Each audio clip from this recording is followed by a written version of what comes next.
the slides in an hour, and perhaps if there are pressing questions, we can get into a discussion session for about half an hour. I think that would be the best way to approach this seminar. I think the topic that you have given me is a very wide topic, where we're talking about two major industries, that is the manufacturing and the oil palm industry. Because of my experience in consultative work and other participation in the National Labour Advisory Council, I've been reasonably well exposed to the views of the employers as well as the employees on these two sectors that we have focused on. So let us now focus on the freedom of association issues. So freedom of association is also known as Article 11 of the Human Rights Act. It protects our right to associate, that is to hold meetings and demonstrations with other people, regardless of what is talked about. It is closely connected to freedom of assembly. Political parties, trade unions, and any other association or voluntary group are protected under this law. People are free to discuss ideas and organize protests without fear or reprisal. This is a crucial part of keeping our lives democratic and fair. Joining with others to pursue activities that relate to constitutional freedom, bargain, negotiate, and match the strength of more powerful people or groups of people. This is the essence of our freedom of association. So the right to freedom of association protects the right of all persons to group together voluntarily for a common goal and to form and join an association. Examples are political parties, professional or sponsoring clubs, non-governmental organizations, and trade unions. During my presentation, I'm going to focus on trade unions because essentially, I think the beneficiaries of these human rights actually is very well founded in the goals of human endeavor. What does freedom of association guarantee to all employees? In the workplace, the right to freedom of association is essentially an enabling right. This is keyword, which entitles workers to form and join workers' organizations of their own choice in order to promote common organizational interests. In our country, we have the Trade Union Act, under which our entire activities of the trade union organization is registered, formalized, and our activities are under surveillance, if I may use that word. What is freedom of association in the workplace? Workers' right to freedom of association is the fundamental labor right. It is a workplace. The right to freedom of association is essentially an enabling right, which entitles workers to form and join workers' organizations of their own choice in order to promote common organization interests. Freedom of association is key to keeping our workplace democratic. It should be seen as a way to keep communications flowing between staff and employers and to create a sense of community in the workplace. Essentially, we will see later that the trade union structure itself will divide the employees according to certain categories in the hierarchy of the workplace. Listening to the problems that are brought forward by unions can help companies develop to better suit the needs of their staff. In return, employees are more likely to be engaged and loyal to the company. Even after a contract has ended, keeping up that support by investing in outplacement services will benefit a company's reputation and help employees stay happy. So freedom of association, how does it affect the employee? Freedom of association affects every aspect of our lives. It is one of the most important human rights. On a personal level, the right to intimate association protects an individual's choice to enter into relationship with other people and leave them when they decide to. Article 10 of the Constitution of Malaysia guarantees Malaysian citizens the right to freedom of speech, freedom of assembly, and freedom of association. It is under this particular provision that we have established trade unions. At the international level, such a right is provided under Article 21 of the Universal Declaration of Human Rights and Article 21 of the International Covenant on Civil and Political Rights. This Article 20(1), we will be referring to it later. I would like to now go into the fundamental principles and rights at work and concern ILO conventions. Now, this is very important because the freedom of association and the right to bargain collectively is a fundamental right of the workers. And therefore, we have two ILO conventions which are important. One, freedom of association and protection of the right, protection of the right, Convention 1948, Convention number 87, and the right to organize and collectively bargain, Convention 1949, that is number 98. And we also have certain fundamental conventions of the ILO, which we always refer to. That is elimination of all forms of forced or compulsory labor. This is actually almost like slavery and indentured labor. I think these are all vocabulary that we are familiar with. Forced Labor Convention 1930 and abolition of Forced Labor Convention 1957, 105 and number 29. Effective abolition of child labor. So Minimum Wage Convention 1973. This is and worst forms of Child Labor Convention 1999, 182. And the elimination of discrimination in employment and occupation. That is the Equal Remuneration Convention 1951 and Discrimination, Employment and Occupational Convention 1958. I just would like to remind all friends that the formation of the National Union of Plantation Workers paved the way for, in the first step, equal remuneration for lady or other women rubber tappers and male rubber tappers. So essentially it was called the 1953 Coronation Agreement. But I think the field and general workers only came into the picture in the 70s, almost one generation afterwards. So I think 53, all of us remember Queen Elizabeth was coronated, and it was something which the planters then decided to agree with. Essentially, when we're looking at these conventions and we are looking at the goals of our human endeavor, we know that economic and social development to promote peace and prosperity in the nation is our fundamental goal. And we want to have, associated with that, sustained economic growth, failing which we will be getting into situations of growth and other depressions.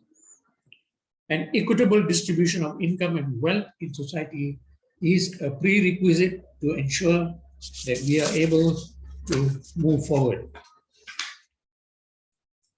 Now, we can move on to the UN Declaration of Human Rights, 1948. So this was, United Nations was established in 1945. These are important dates. Commission of Human Rights established in 1946. And UN Declaration of Human Rights was adopted in 48. Thank you, Dr. for your presentations. Sorry? Okay, so we have about 3 years in getting on to the UN Declaration of Human Rights. Of these articles in the UN Declaration of Human Rights, I would like to specifically refer to Article 22 pertaining to the right to social security, 23 pertaining to the right to work, the right to equal pay, the right to just and favorable remuneration, and the right to form and to join trade unions. In other words, the freedom of association is already there under the freedom of human rights. Article 24 pertaining to the right to rest and leisure, including limitation of working hours and periodic holidays with pay. Article 25 pertaining to the right to a standard of living adequate for the health and well-being of the worker and his family. This is important. The right to security in the event of unemployment, so unemployment benefits, sickness, disability, widowhood or old age, special care, and assistance to motherhood and childhood. Article 25 has got far-reaching consequences with regard to our social security safety net, if I may introduce that word now. I have gone back to Article 22 because I wanted to highlight to you the important words. There is no discrimination in this exercise of Article 22. So everyone has a right to social security. It has to be a national effort and also an international cooperation effort. So there is enough sharing of experiences, opportunity through the International Labour Organization in particular for us to start building up our social security safety net. We became independent in 1957. So yes, we have moved forward, but not as fast as we would have liked it to happen. And each state of economic, social, and cultural rights indispensable for his dignity and the free development of his personality. So this is very, very important. I would like you to ponder about these articles. The next one is Article 23. Everyone has a right to work, to free choice of employment. You can't force a man into a work. To just and favorable conditions of work. All right? There are other things that will come along. Everyone without any discrimination has a right to equal pay and equal work. Equal pay for equal work. Everyone who works has a right to just and favorable remuneration, ensuring for himself and his family. This is what, and worthy of human dignity, is what you're talking about in terms of a living wage. You cannot have a wage system which does not recognize the living wage element. Everyone has a right to form and to join trade unions for the protection of his interests. This is a fundamental right. 24, everyone has a right to rest and leisure. It is not a question of 24 hours work. We will have to make sure that there are limitations to working hours and periodic holidays with pay so that the human being is well rested and will not suffer stress at his work.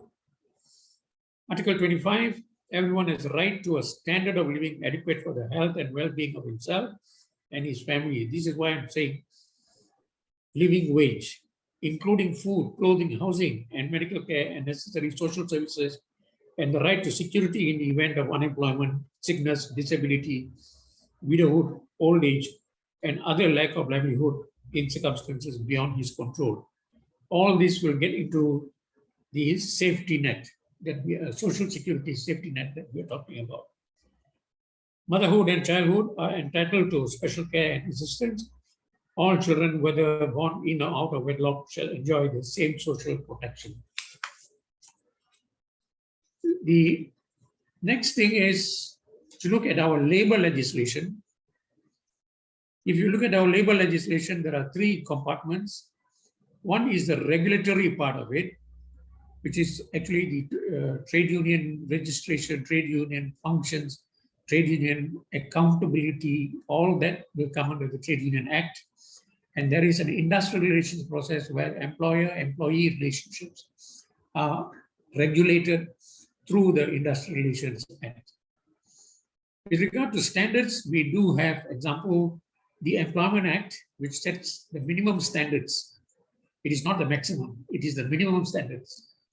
And the Occupational Safety and Health Act and other Factories and Machineries Act and other acts which will come under the Standards Act. Then we have the Social Security Act. For example, we have the Employees Provident Fund. And we also have solidarity funds. Example is the Social Security Fund, SOCSO, that we are all familiar with. I would like to briefly go through the various labor legislation so that we are not bogged down with all this, but I think I wanted to bring it to your attention. For example, the Employment Act, Sabah Labor Ordinance, Sarawak Labor Ordinance. Please remember that Sabah and Sarawak, they have come into the fold of Malaysia as part of the Malaysia Agreement. And they had requested for their own labor laws, apart from the national labor laws, which they considered to their own standards of labor laws, according to the Sabah Labor Ordinance and Sarawak Labor Ordinance. The Trade Union Act, Industrial Relations Act, Occupational Safety and Health Act, Factories and Machineries Act, the National Wage Consultative Council 2011, Workers' Minimum Standards Housing Amenities Act 1990s, Act 446, and Children and Young Persons Employment Act, very important, and Weekly Holiday Act, Employment Information Act. All these are things which you must pay attention to when you start looking at the employment relationship and the well-being of the human being. Okay? The EPF, the Private Employment Agencies Act, Employment Restriction Act, and the Social Security Act, and the Employment Insurance System, which is only a few years old now, and the Workmen's Compensation Act, and the Human Resource Development Fund Act, and the Minimum Retirement Age Act, the National Skills Development Act. Now, all these are there to help in the process of the human development agenda and the economic and social well-being of the workforce. So I think this is just a quick glance at these various legislations, which is important. Please bear in mind that we have always taken issues with certain employer decisions, and we have been challenged, and we have gone all the way up to the federal court to establish certain principles with regard to labor standards as well as treatment of labor and industrial relations. So the next thing that we are going to is the structure of the plantation industry. If we are looking at this, then please bear in mind that there are two divisions in the plantation industry. One is the public sector, and in the private sector,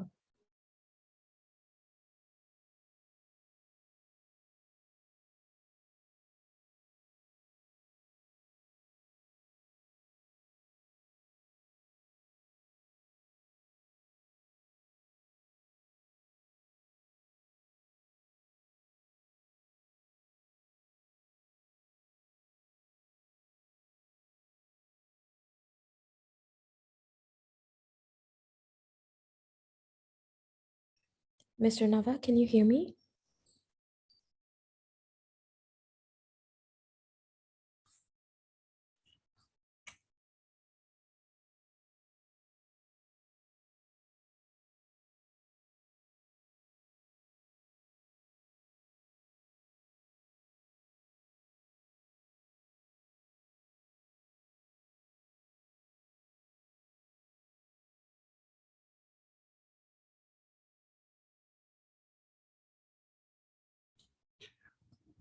Dear participants, apologies. Just a moment. We're trying to contact Mr. Nava to resolve the issue.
Hi, everyone. I've spoken to Mr. Nava, and he will be joining us back in a couple of minutes. It was just bad Wi-Fi connection.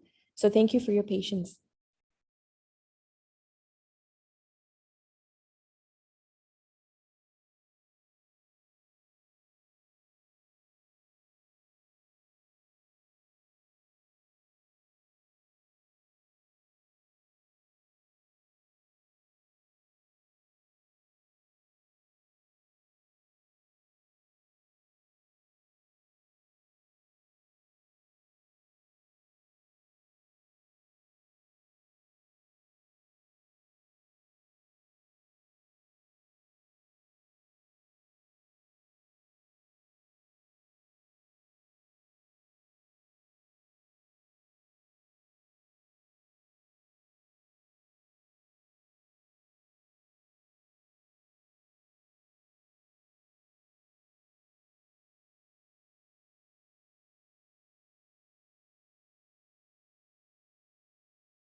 Can you hear me? Yes, Mr. Nava. Welcome back. Savita, can you hear me? Yes, sir, I can. Yes, Yes, sir. we And I can all can hear see you. Mr. We can Nava. all hear you. Thank you. Hey, thank you. I think we were looking at the structure of the plantation industry just now, and then the interrelationships with this whole exercise. I spoke about, even if you talk about Felda, I think you would recall that Felda started well before the independence in 57. It began with the Bilut Valley scheme with some ideals and important goals. But then, of course, all these other agencies as well, including all the statutory corporations, into a massive land development exercise. And you will see that all these investments of public funds actually created the process of privatizing and then coming into the private sector domain as government-linked companies. And then you will also look at private companies, individual private companies like IOI and others that also have come into the picture. Then you have got two wings to that. One is, of course, the plantation side. Then you've got the small holdings. And below the small holdings, you will get the organized small holdings and the unorganized small holdings. In other words, individual small holdings where the owner-operator still operates.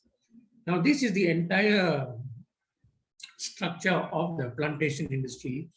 And my experience tells me that at least 2/3 of the land area actually is under the government domain in a sense, either through all the government agencies or statutory corporations under the state governments.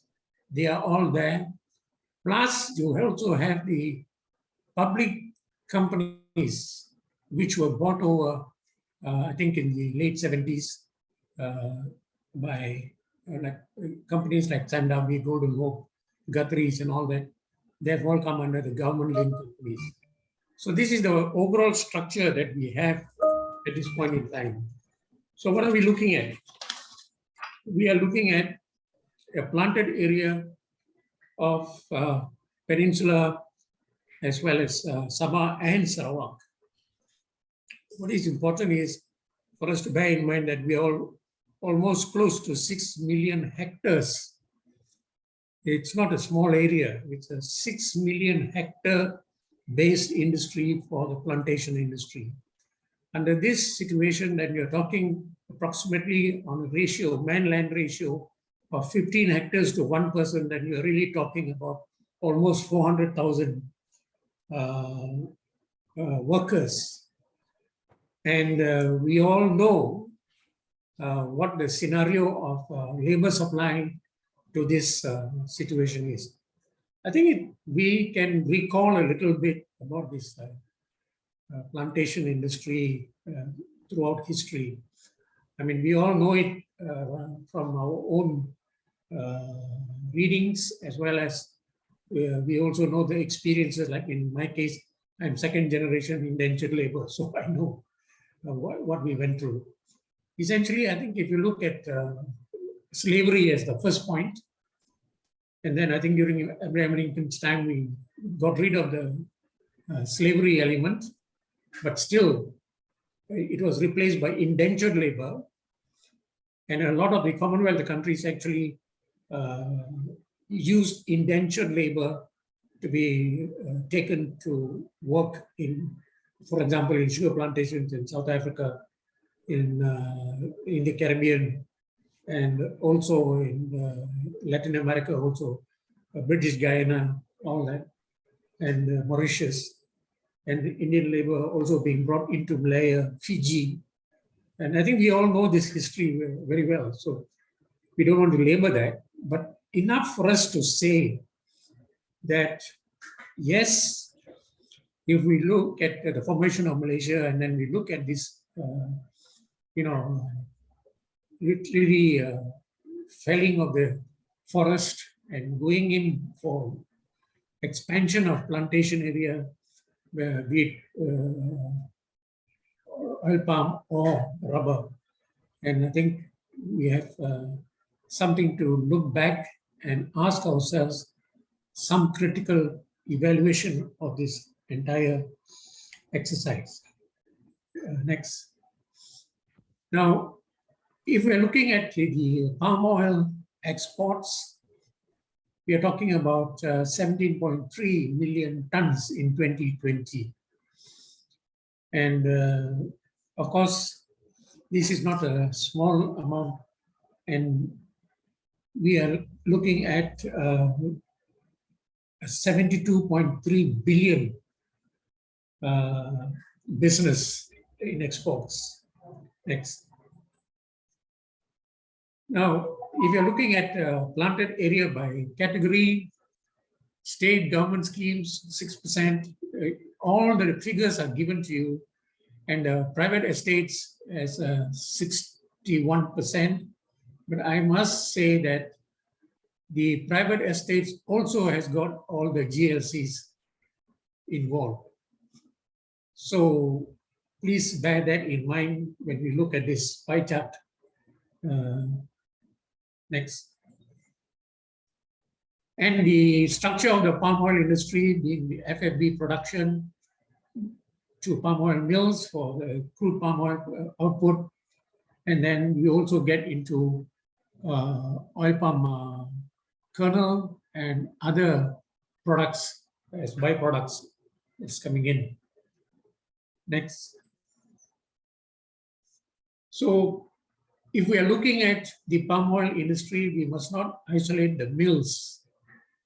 So we are really looking at Peninsular Malaysia and Sabah and Sarawak.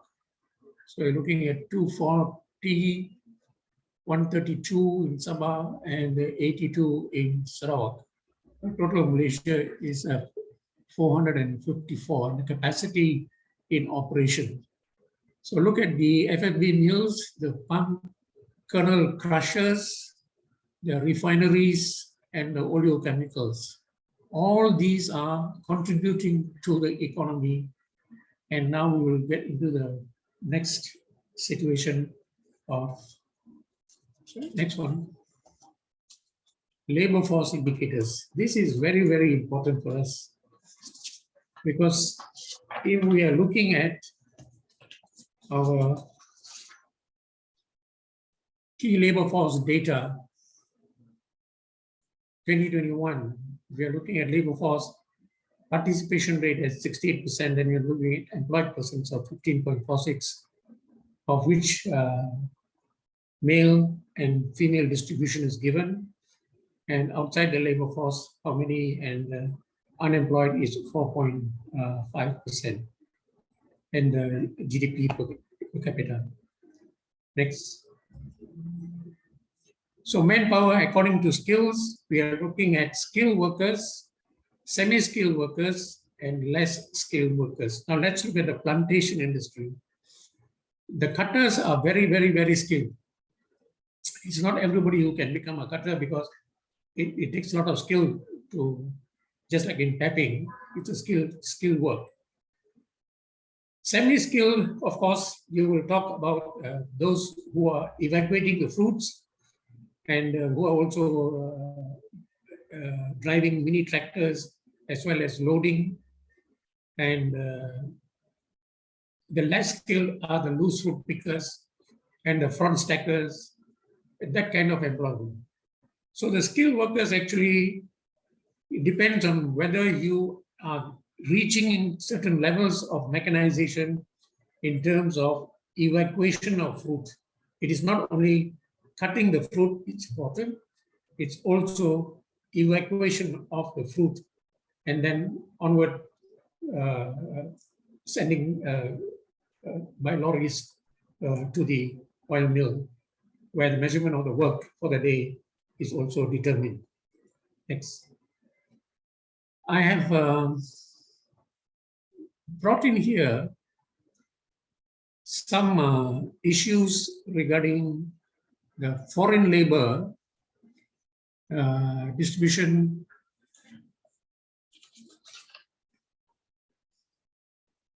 of foreign workers in 31st March. Okay.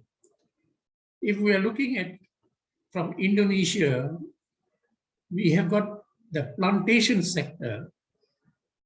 Okay. And then we have got a figure right below as 259,358. I have always taken this figure with a pinch of salt, you can say, because I do find that the amount of, or the presence of the plantation workers population who comprise of the foreign workers that we have listed out here, they are in a very large number. I've got planters who have admitted to me that close to about 75 to 85% in Sabah and Sarawak.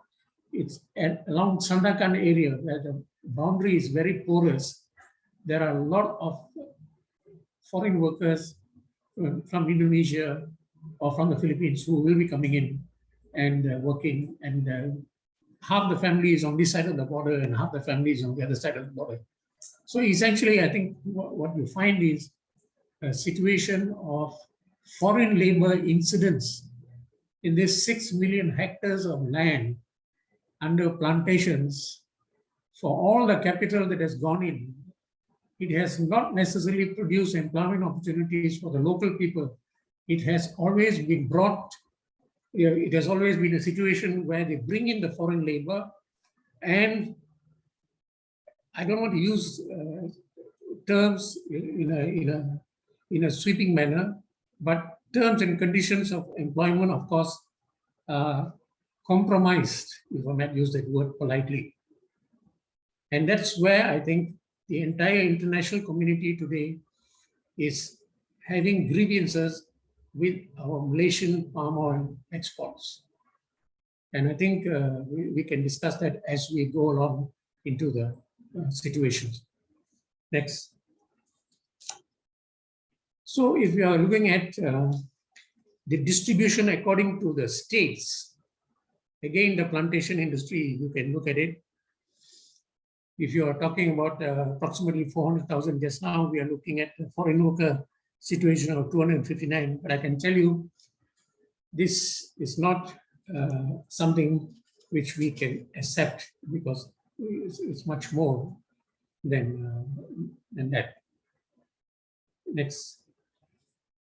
Okay, if we are looking at population by age in Malaysia, and then you're looking at citizens and non-citizens, we already have a figure of non-citizens as 2.7 million. Okay, now then we are asking ourselves also questions with regard to the numbers that we have got earlier on. So we are looking at a total of 32.7 million. The age group, critical age group that we are looking at is 15 to 64, and population by gender, male, female, and rural, urban.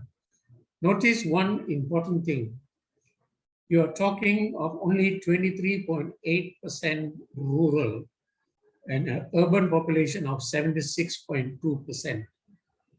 If the rural area is where the plantations are situated, then I think there is something not necessarily right about this presentation of data.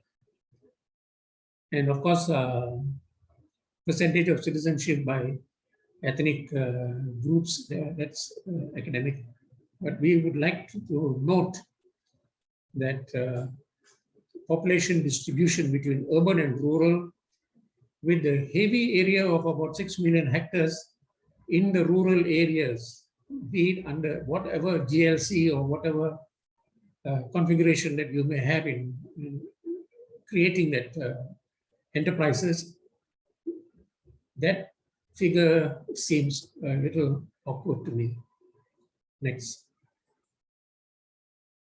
Next.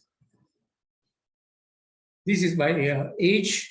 Again, it's interesting to see the trend of the age group. Next. And here we have a distribution of working population by industry. And this is something like we've got up to about 2020. And the figure for males and females actually is 2015. So under 2020, agriculture, forestry, and fishing, that's more than a million. So we're looking at three, both agriculture, forestry, and fishing.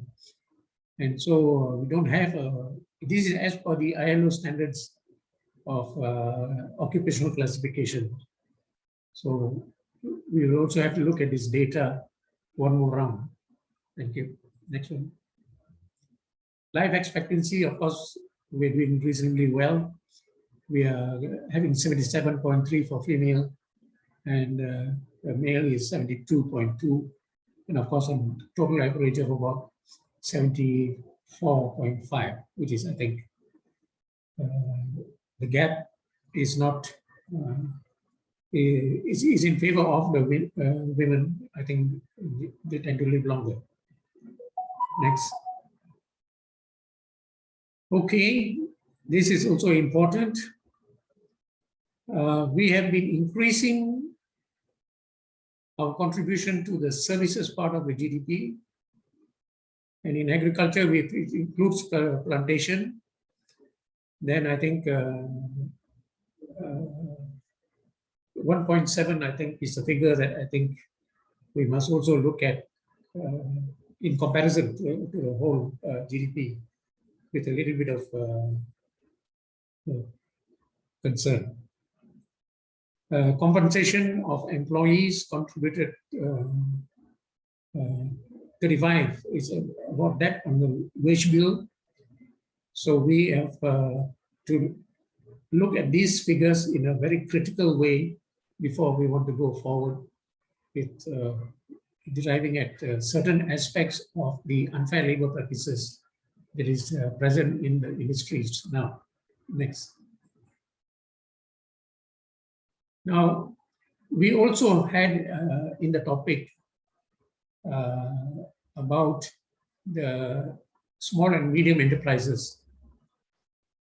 Actually, if you look at the small and medium enterprises, we can look at SOXO data later. But in the Department of Statistics, I think 97.2% of total business establishments, all right? On an average, number of SMEs increased by 4.9% every year since 2015. So 1.1 million or 97.2% of total business establishments are actually in the Department of Statistics records. The services sector consistently account for more than 80% of all SMEs. And this is where I think household enterprises, food distribution, food preparation, all this is coming there. Construction sector also has got the second largest contributor during the year by containing 7.4%, 85,637. And meanwhile, about 5.1% of SMEs were involved in the manufacturing sector. So what I think is important for us to observe in these numbers is that the SMEs are also dominated by foreign workers. And I have visited the SMEs in Keppel area, in Sri Damansara area, and I think it was very obvious that a lot of the fabrication work, all done on a, furniture, etc., all done on a fabrication basis, not necessarily on a large scale enterprise basis. Next. So again, it is pie chart. We can see for ourselves what the situation is. So this is a SOXO annual report 2018. Now look at the number of active employers above 1,000. That means employees range is between 1,000 and over. Of the total 437, only 517 have got a workforce of the nature. Why do I use the SOXO and the EPF data?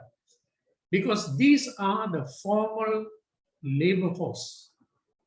The rest are all in the informal labor, casualized labor. And that's where the exploitations are rooted. So here we get to see the proportions. We are dominated by 427,771 employers, active employers in 2018, with below 100 workers.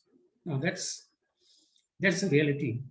And then we start moving down, okay, between 900 and 999, we got 74, the lowest. So this is an interesting table. The next one. This is the EPF numbers equally. You can see the age group, and you can look at the male and the female contributors and the total contributors, and total active members is only as of December 29 is 7.63 million. I think the EPF, if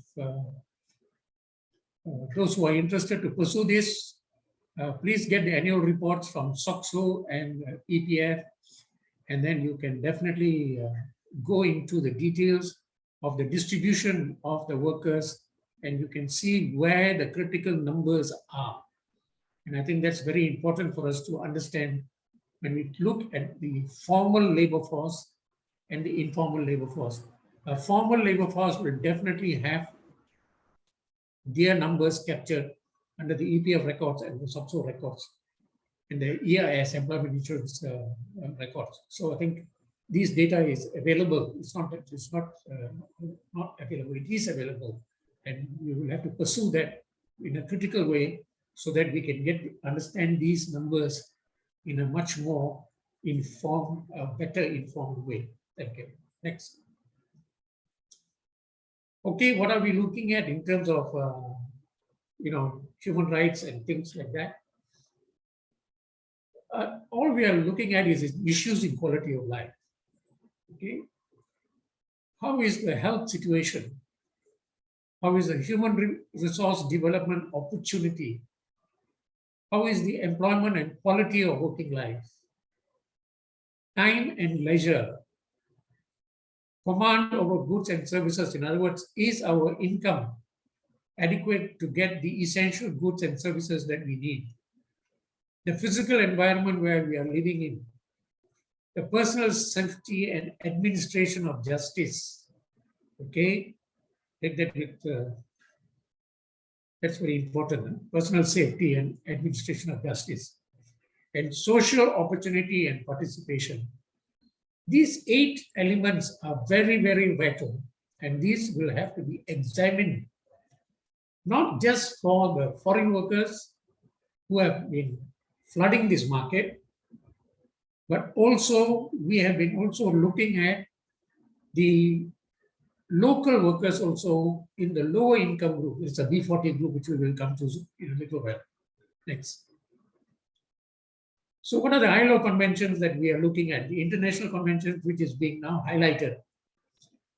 Migration of Employment Convention revised 49, there's a 96 and 86. Protection of migrant workers, all right, number 100. And migrant workers supplementary provisions, 151. So these are the three important migrant worker provisions, international standards, which we must focus on. Next. So when we look at the ILO decent work agenda, ILO came up with the declaration in 2005, and our government has also said that we are serious about implementing our ILO decent work agenda. Yes, declarations were all made. And what does it really refer to? It talks about recognition and adoption and implementation of fundamental human rights. Okay. Productive and sustainable employment. Are we having productive and sustainable employment created in our system? Or is it just employment to suit profitability? Conditions of freedom. Okay. Is the worker a willing participant in the labor market? No, he may not be. Okay. Equity. How equitable is our treatment of workers, the working class? Into this, you must work in the focus on the foreign labor as well. Social security, yes, we have talked so. But do we have a social security safety net in the comprehensive way? The word comprehensive is far-reaching. We have already referred to it earlier. Safe and healthy working conditions. Okay, I would like to add the word working and living conditions. Okay. Non-discrimination. How well are we on that? Human dignity. Have we recognized that? And the social dialogue that is necessary to have a continuous ongoing treatment of the working people, the working population with dignity. The social dialogue is very, very important. Now, when we look at migrant workers, we also want to look at migrant workers are people who leave home to find work outside of their hometown or home country. Persons who move from work in their own country are domestic or internal migrant workers. This has happened, okay? And persons who move from who move for work to another country are commonly called foreign or international migrant workers. Next. International migrant workers under government-sponsored programs, under private recruitment schemes involving private recruitment agencies. This was big business here, or is still big business here. On their own account in search of employment. These are very highly skilled people. There was a time in the Brickfields area, you could see a lot of people walking around with laptops. They were then providing a lot of services in the IT market. Next. Now, when it comes to decent work, for migrant workers also, we have the various categories that we want to look at. Fundamental human rights, including the right to be protected against discrimination on the basis of sex, racial, ethnic, and social origin, religion, and political opinion.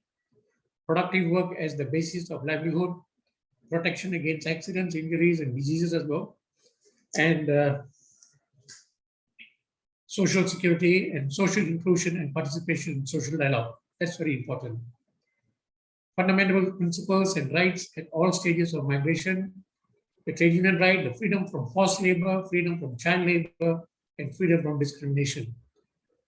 Now, pre-departure and during the journey, information about working and living conditions, recruitment, contracts, facilitated departure, medical care, free travel. I think all these points have been highlighted by ILO And I think, can I carry on? Can you hear me? Yes, yes, very well. Yes. Okay. Sorry. That's very much a monologue, I know. But I think we will try to get into question and answers. So you will find that pre-departure and during the journey, the information about the recruitment, the contracts, the facilitated departure, medical care, the free travel, all these elements are important. Next. And on arrival, whether you get customs exemption, assistance in finding suitable employment, if he is already not contracted, then you are getting him to settle in. Setting in means able to go to the workplace and he is setting up his living accommodation or whatever it is provided, and he gets to work. So during employment, his remuneration, working conditions, health and safety, employment opportunities, and freedom to change jobs. That's a very big question. Does he have the freedom of entry and exit into the labor market? Job security, job promotion, access to other jobs and vocational training, social security, housing, access to remedies in law, freedom of movement. So access to remedies in law, if he is a worker, then he must have the remedies in law pursuant to the labor laws of this country. And does he have that if it comes to triangular employment relationship? We will come to that. Thanks. Then citizenship and property rights. Does he qualify? He doesn't qualify. Under what circumstances does he have property rights? Education and culture, transfer of funds to home country, family reunification and visits and social services. Transfer of funds to home country is very, very important, because even now we get e-wallets and all these kind of other gadgets. It is already in the market. And who is going to be responsible for the interim period when the money is being transferred or is allegedly transferred? Next. Return and repatriation, grounds for repatriation, appeal against arbitrary decision, travel costs, who is responsible, rights of returning migrants in a country of employment, and rights of returning migrant in home country. This is actually something which on a G2G basis, they must say, if I am sending back, I will notify you or your High Commission or whatever it is. And then when he goes back, then he is identified as a person very much coming back into the fold of the community or the society there. Payment systems, this is very important. Essentially, you will find that there are designation and responsibility related remuneration systems for executives, administrative, and general staff. Payment by results is the bulk, right, of the payment systems, whichever way you look at it. Productivity linked wage system is just a modification. We look at incentives payment for productivity. So working longer hours doesn't mean productivity. Productivity will look at also the methods of work and the level of capital involvement in this whole exercise. Next. Now, refugees are also in this category of some of the refugees also caught into this trafficking issue, and you can find that they also try to be a migrant worker, emigrate to another country, and does not necessarily mean that all refugees will have to be given protection and things like that. I know in Malaysia, for example, there have been UNHCR, I think, has played a major role in trying to identify and place refugees from Sri Lanka and other places where the refugee problem has been very serious. And they addressed the issue, not to its completion, but At least they are aware of it. Next.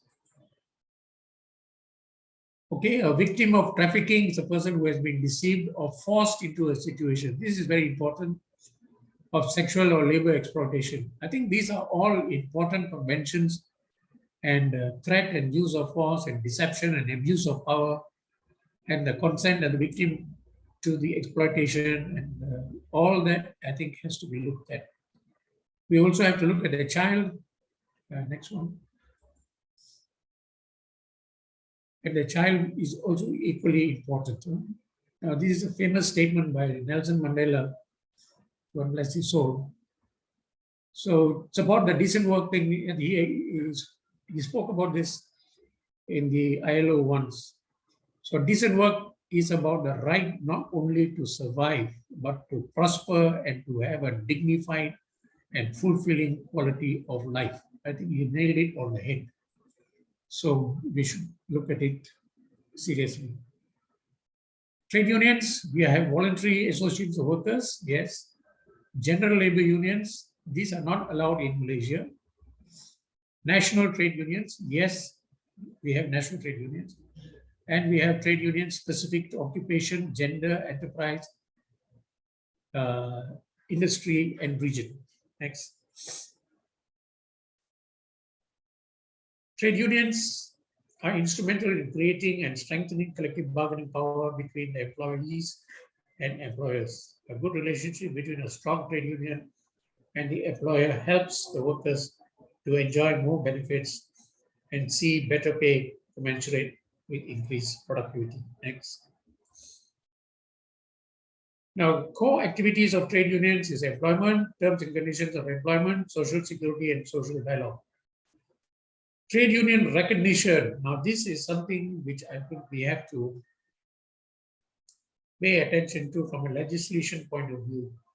The Industrial Relations Act provides for a formal process of recognition of the trade union before the collective bargaining starts for a collective agreement.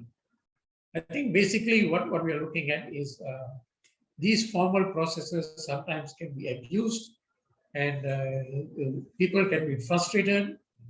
And we have had cases of that nature in our own union.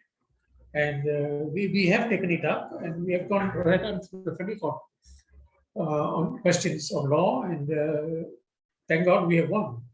So basically, in the process, I think what was happening was the employer was cash rich, and he was trying to squeeze the union for approximately 9 years to see whether we will submit. But thank God that the workers stood firm, and I think we have already crossed the bridge, and we've come to a new era of industrial relations. Next.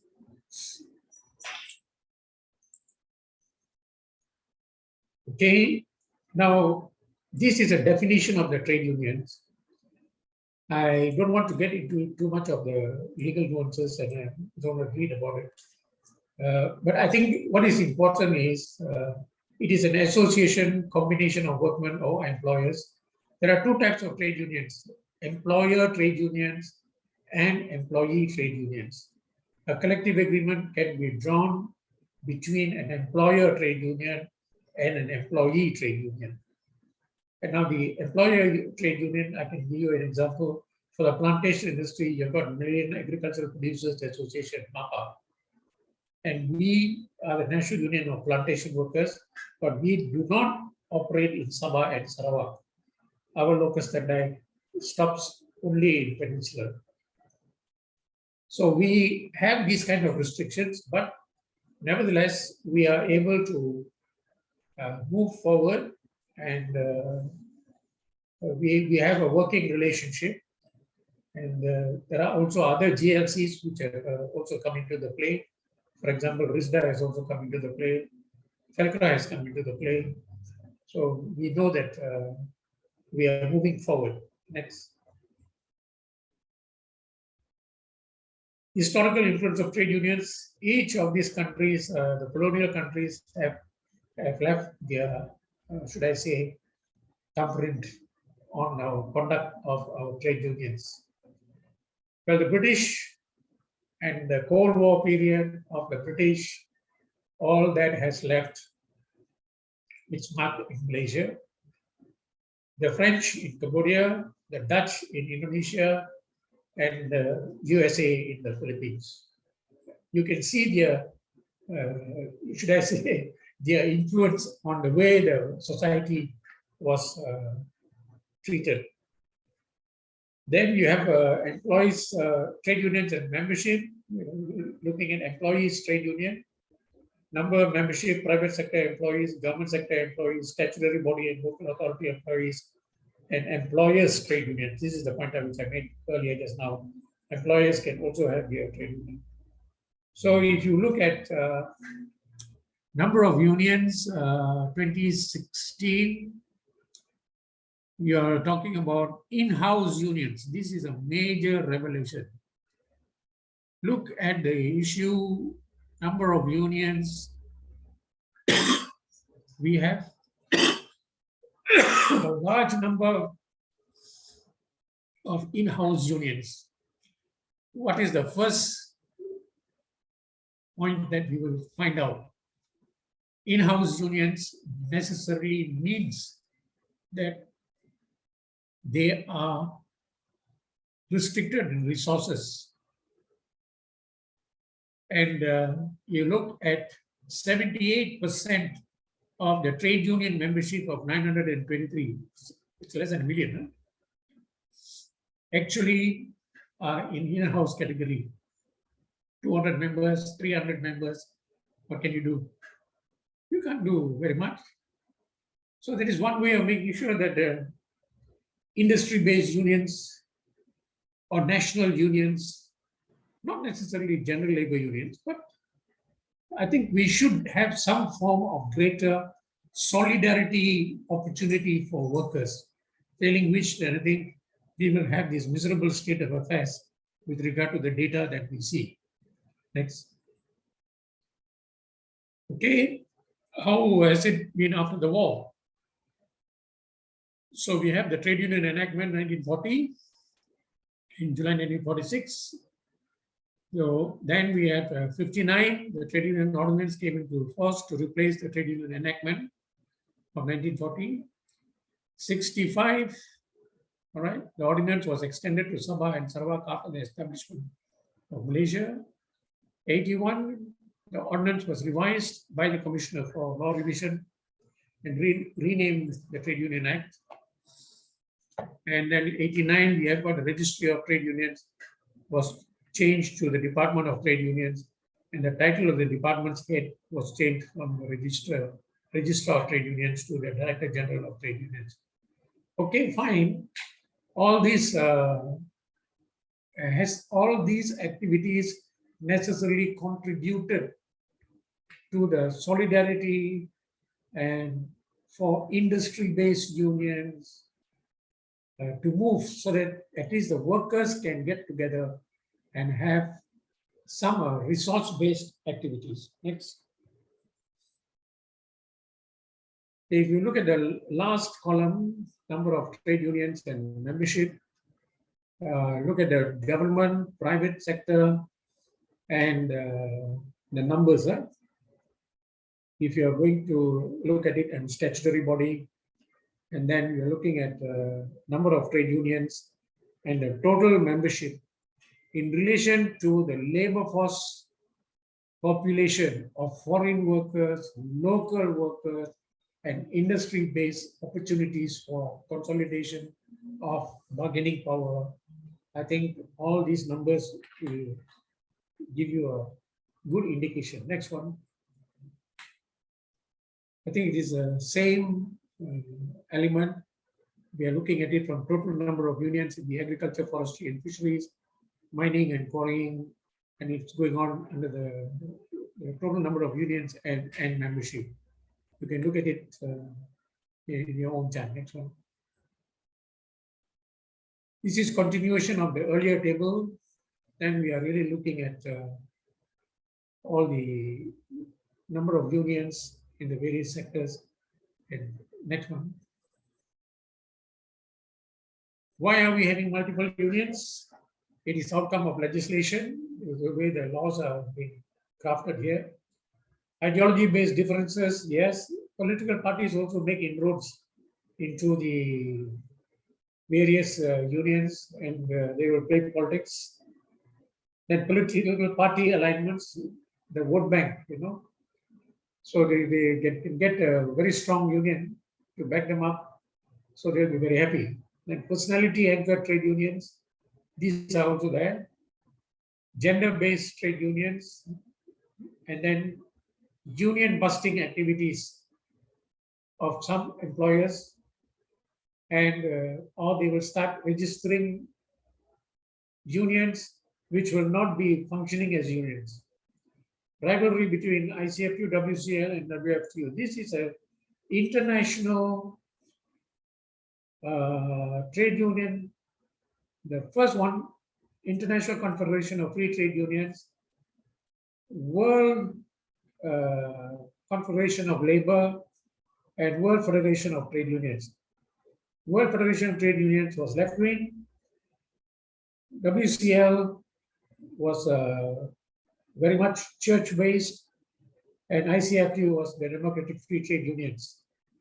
Now the current situation is WCL and ICFU has merged to form the International Trade Union Confederation. But WFTU is now in sort of looking for some political support from international sources, which is not necessarily very forthcoming. Next. Okay, what are we looking at? How does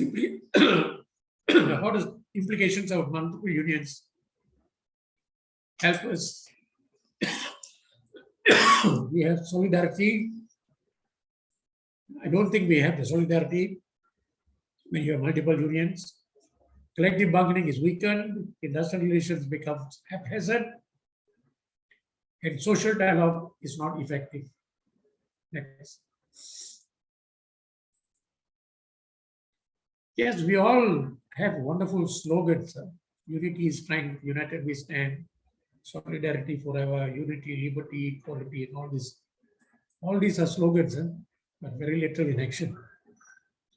In the future, you look at solidarity, workers' education, organizing the unorganized is very, very, very important.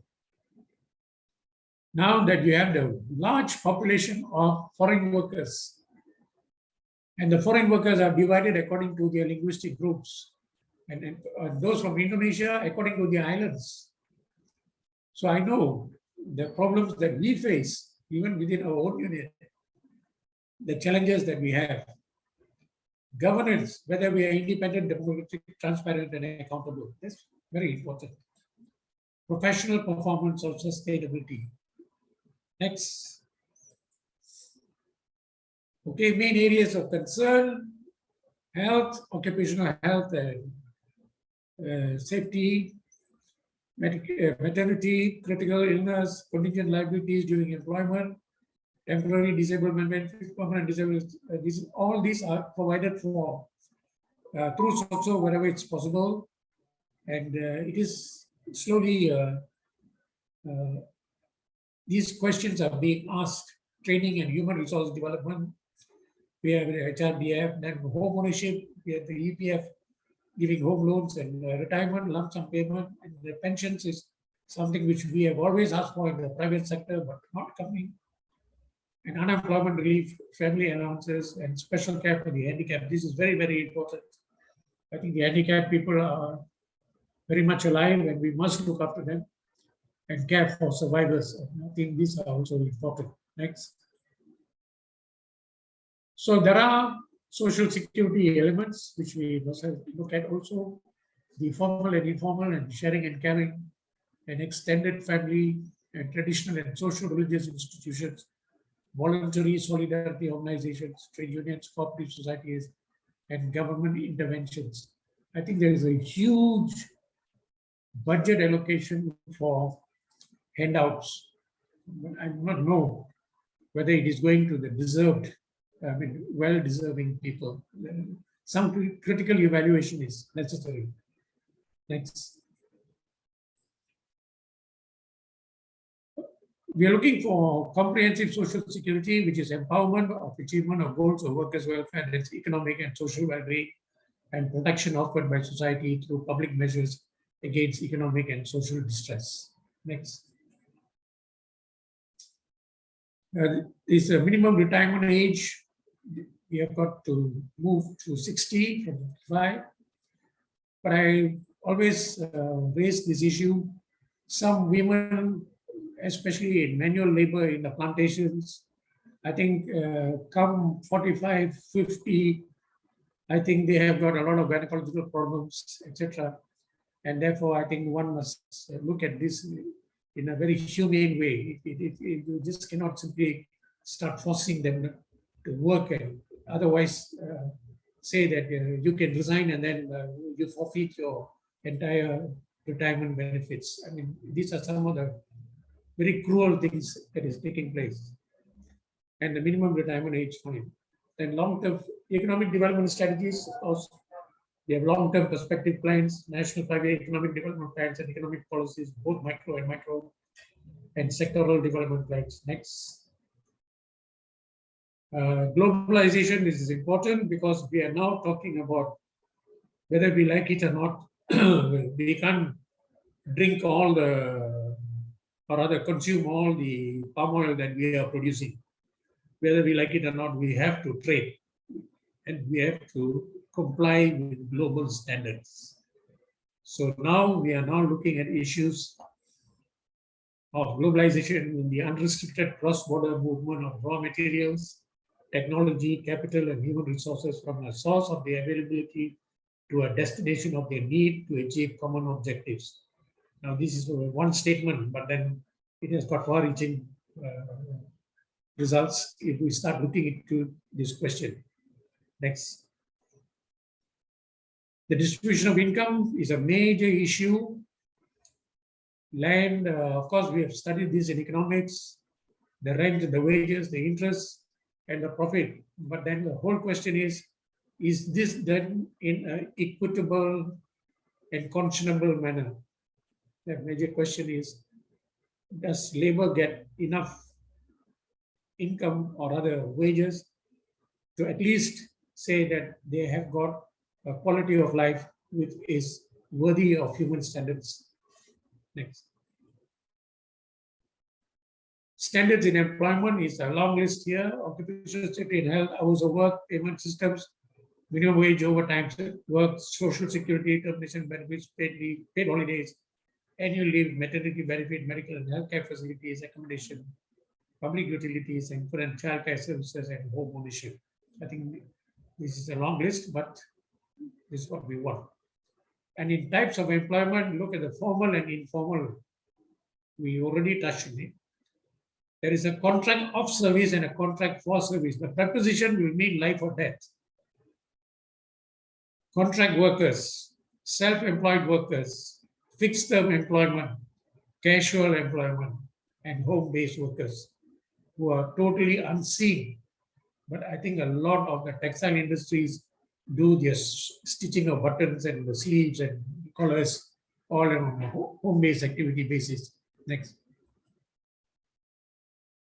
Formal employment according to sectors, public sector, civil service employees, statutory corporation employees, and then private sector according to industries, private sector owned corporations and public sector owned corporations, and the JLCs.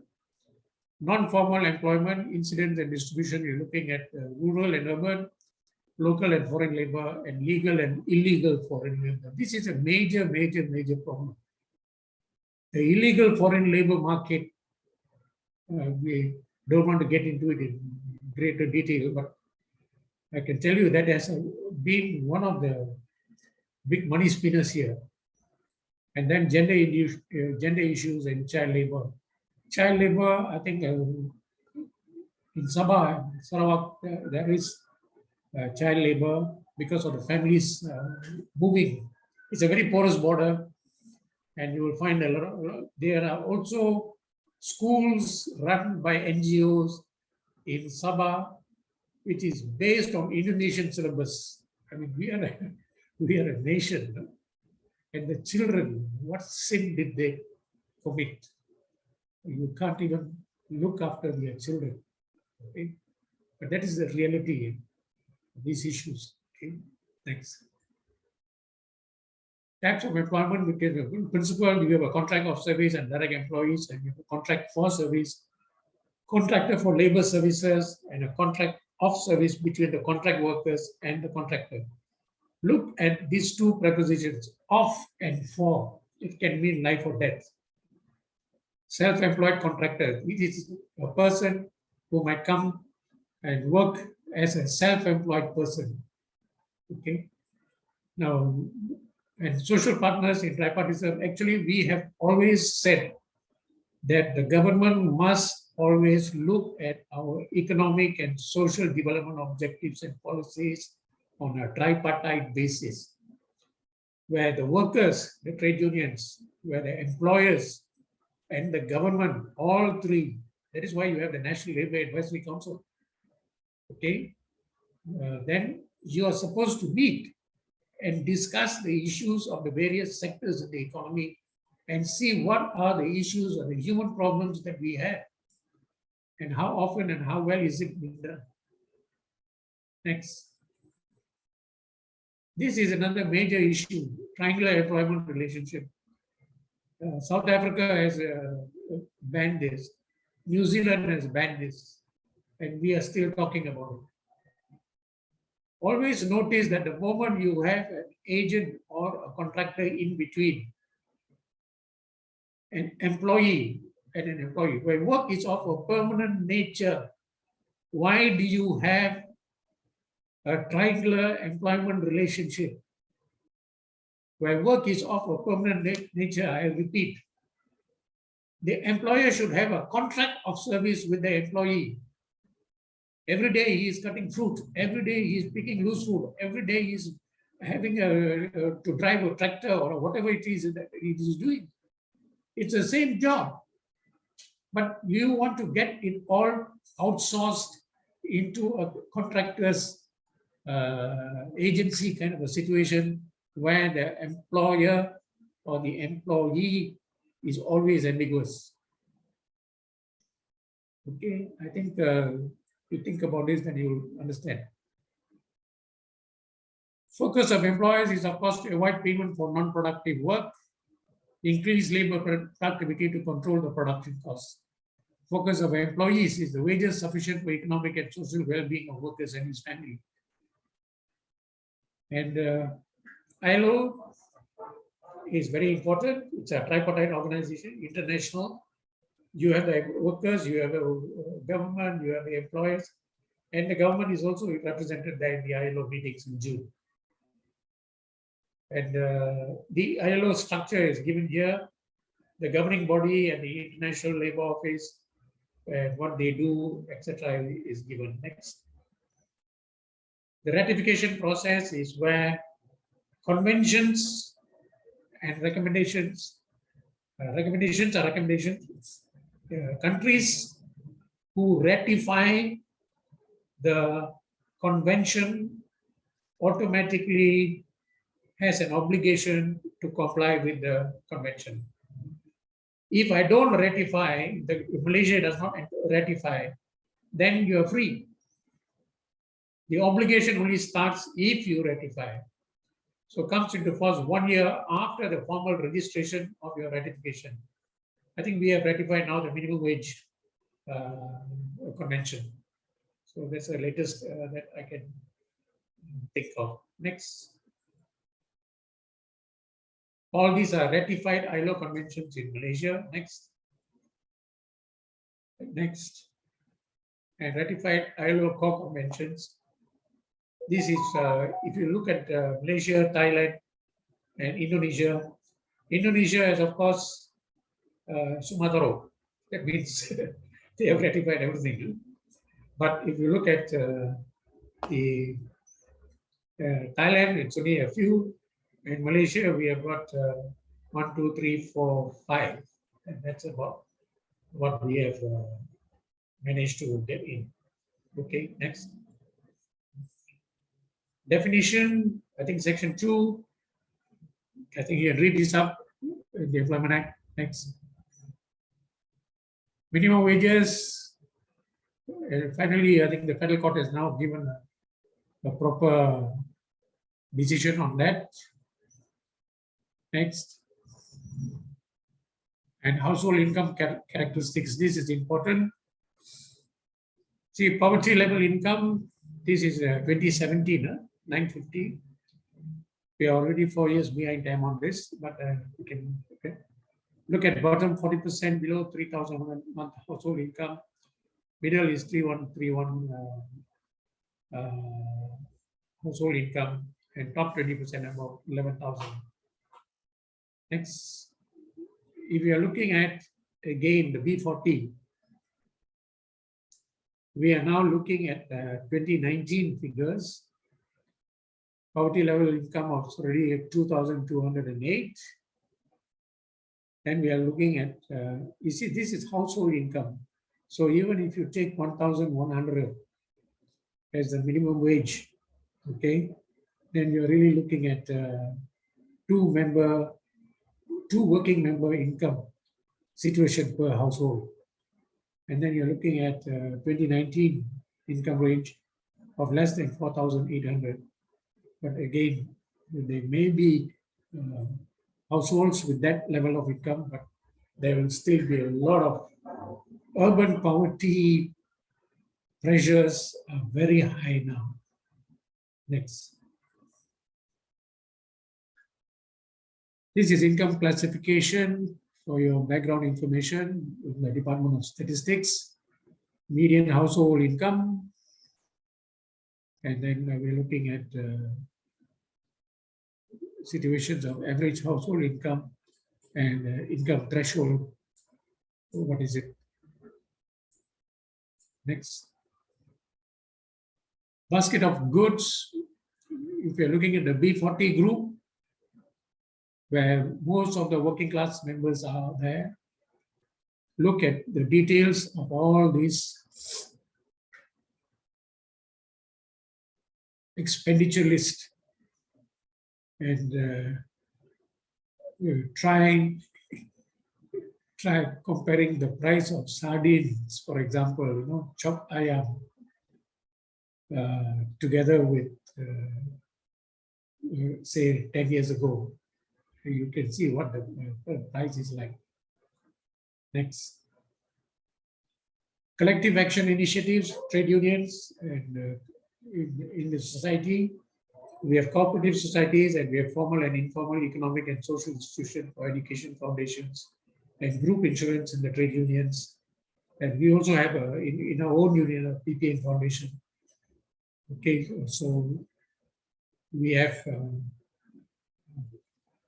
assisted where we can. We don't say we have done everything. Where we can, and they are members' children, we definitely want to assist them in whatever way we can. Next. Industrial relations, establishment of trade unions, size and distribution of trade unions, etc. All this is important. Grievance handling is all important. Next. Claim for recognition. This is a maze. We make sure that you don't get recognized. But I think the recognition process is formal, and that's what the law says.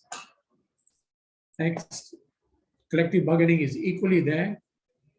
The Industrial Relations Act talks about opportunity for parties to negotiate and come to an agreement, or go through the process and go to the industrial court, and from the industrial court on points of law, etc., you can go up to the High Court and the Court of Appeal. And if it's to the industrial court, then I think you also go to the industrial to the federal court. Next. This is again the procedure for going for resolving disputes. You can look at how cumbersome it can be for a semi-literate or an illiterate person. It's so difficult. So he has to be a member of the union, and the union must have the resources. So if you go back to the earlier slides, and if you say that the majority of the unions are all house unions, then how do you expect them to afford a lawyer? A single lawyer now going to the High Court wants $10,000. That's the reality of the situation. Occupational safety and health, yes, very important in terms of our own education program as well as for the consciousness of the worker when he is working in his environment. Next. Okay, these are occupational safety and health. It's our relative frequency of accidents reported. This is from the SOXO.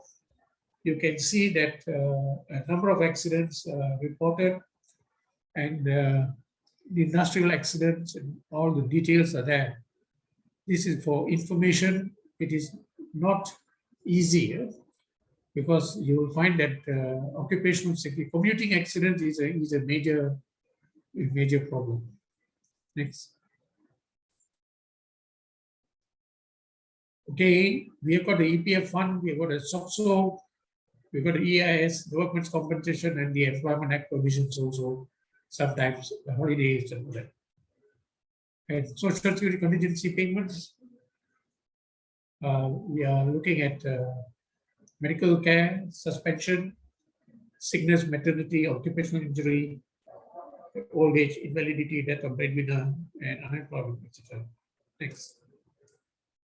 EIS contribution rates, okay, it's all available information. Next. Next. Okay, next. Okay, social dialogue. We have the National Tripartite Council. Next one. And then we have the Tripartite Board of Directors. In some countries, they have that practice there. And ad hoc consultative committee meetings by the government when there is a problem in some areas. They do call us, and then we do go and give our contribution in terms of our views and the problems and the solutions to the problems. Okay. The Ministry of Human Resources and the National Labour Advisory Council. There are representatives from the ministries and government departments and representatives from employers' organizations. And then we have the MTUC, the Society of Trade Unions, registered under the Societies Act. And then they are linked to the public sector unions and the government and statutory corporations, and also in the private sector. And the private sector unions and employees are also indirectly there. So essentially, the framework is fine, but the frequency of meetings does not, the COVID is around. And so it has not been necessarily a happy sense of meetings. Next. International linkages, I told you, the ITUC and the Global Trade Unions Organization and the International Labour Organization. This will give you the interaction between the individual union, the possibilities of linking up with their global trade unions. They can also link up with MTUC and take it up to the International Trade Union Confederation. They can also work through the workers' representative and the employers' representative and the government representative when they go to the annual conference. Next. So trade unions are relevant for peace and national industrial relations and income distribution for sustained economic growth with equitable distribution of income and wealth in society. So that's our aim and that's our conclusion. I'm sorry I was rushing, but if there are any comments, any questions that we would like to raise, then I think we can discuss. Good morning, Mr. Nawa, and thank you so much. My name is Karma. I'm the project lead of this project, and thank you so much for the presentation. We have many questions this morning, and I was wondering how should we do it? Shall I read it out for you, or would you like your assistant to handle the questions? One by one. Okay, so I will assist you in this Q&A session. Yes. So please hang on a minute, and there are about 20 odd questions. Yeah, so I will. I hope we have time. If not, we will. Perhaps you could. The participants could email you if they have any further inquiries. So the first question, Mr. Nawa, is Article 10 only protects Malaysian employees only and guarantees Malaysian citizens' rights. I'm not quite sure what this question is all about. I think the question is asking, does Article 10 only protect Malaysian employees, or does it extend to migrants, if I'm not mistaken? I think you've raised a very legal question. As a Malaysian, I am bound by my constitution. All right. So when a foreign worker comes into this country, the framework is already given to him in terms of the constitution and all the labor laws, etc., everything that is present here. All right. I know that some of the benefits that is available now, even in to the foreign workers, are discriminated. Discriminated because it is, for example, they don't qualify to get into that benefit. For example, EPF contributions, for example. So the foreign workers are not necessarily got into that savings scheme, and the law is such. And these are issues that we are continuously raising at the NLAC and other forum, wherever we have the opportunity. As I indicated just now, the last 2 years has been rather very, very, very slow because of the COVID scare. So right now, I think we are now in discussing issues, yes, but we have not necessarily found the political will to resolve the issues.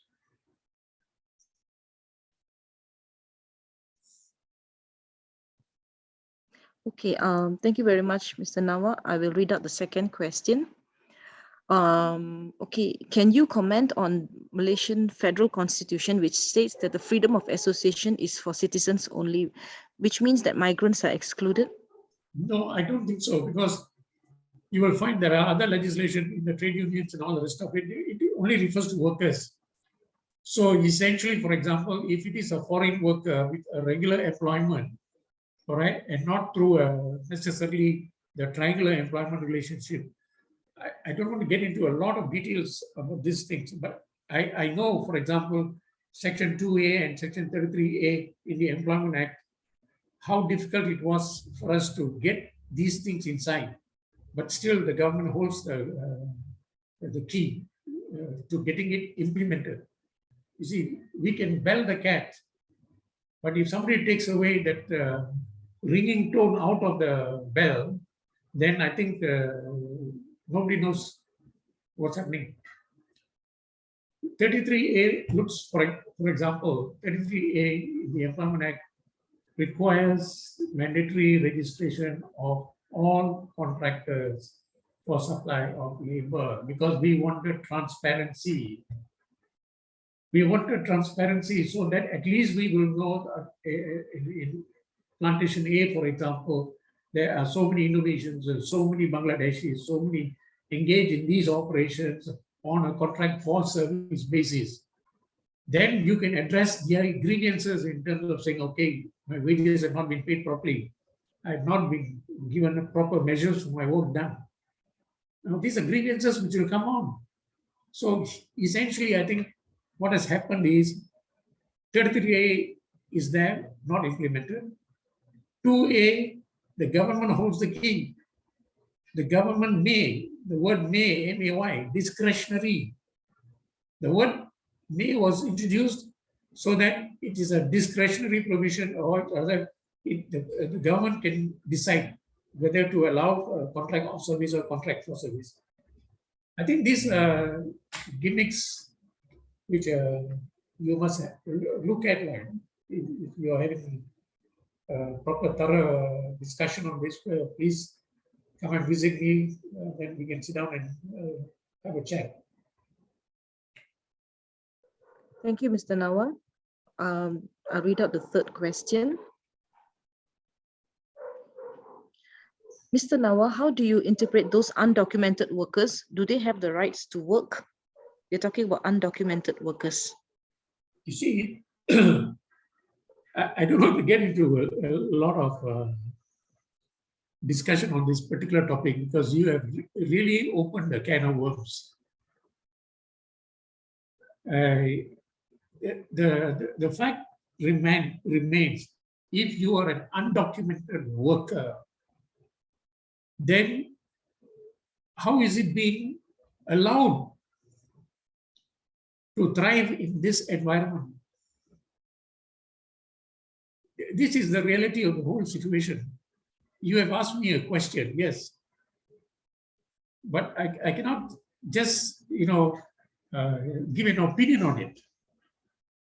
Because if it's an undocumented worker, what does the law say? He should be repatriated. But why is the industry thriving of undocumented workers? So you have a difficult question, not only for me to answer, even the authorities will not be able to answer. Okay, thank you so much for your answer, Mr. Nawam. So the next is about Sabah and Sarawak. So one of the questions is that as we know that there are no unions in Sabah and Sarawak for estate workers, even though they have the freedom to form, that means freedom of association. What is the way forward to form unions in these two states? In Sabah, you already have a Sabah Plantation Workers Union. In fact, it was founded by Joseph Masusa, the man is passed away now. And we have been providing whatever, friendly service in terms of sharing of information and things like that with them. Of late, I know that that union is being activated and they are trying to work through some representatives from trade union fraternity. In Sarawak, there is no plantation workers union per se registered, but there is a government agricultural workers union on the list. And I think that is for government servants only, state government servants. It doesn't look at the private sector scenario at all. Now, what do we do? Agreed, you have a difficult situation of trying to get them organized. And our union is already 75 years old. So we know how we started and how we moved and how my generation, the late Dr. P. Narayanan, gave us the impetus to study and venture out even to the universities. And that's our story. So we know it's not easy, but that's the way it goes, right? So we all know how difficult it is to get out of the indentured labor system, of which my parents were definitely, victims of. Thank you, Mr. Nawa.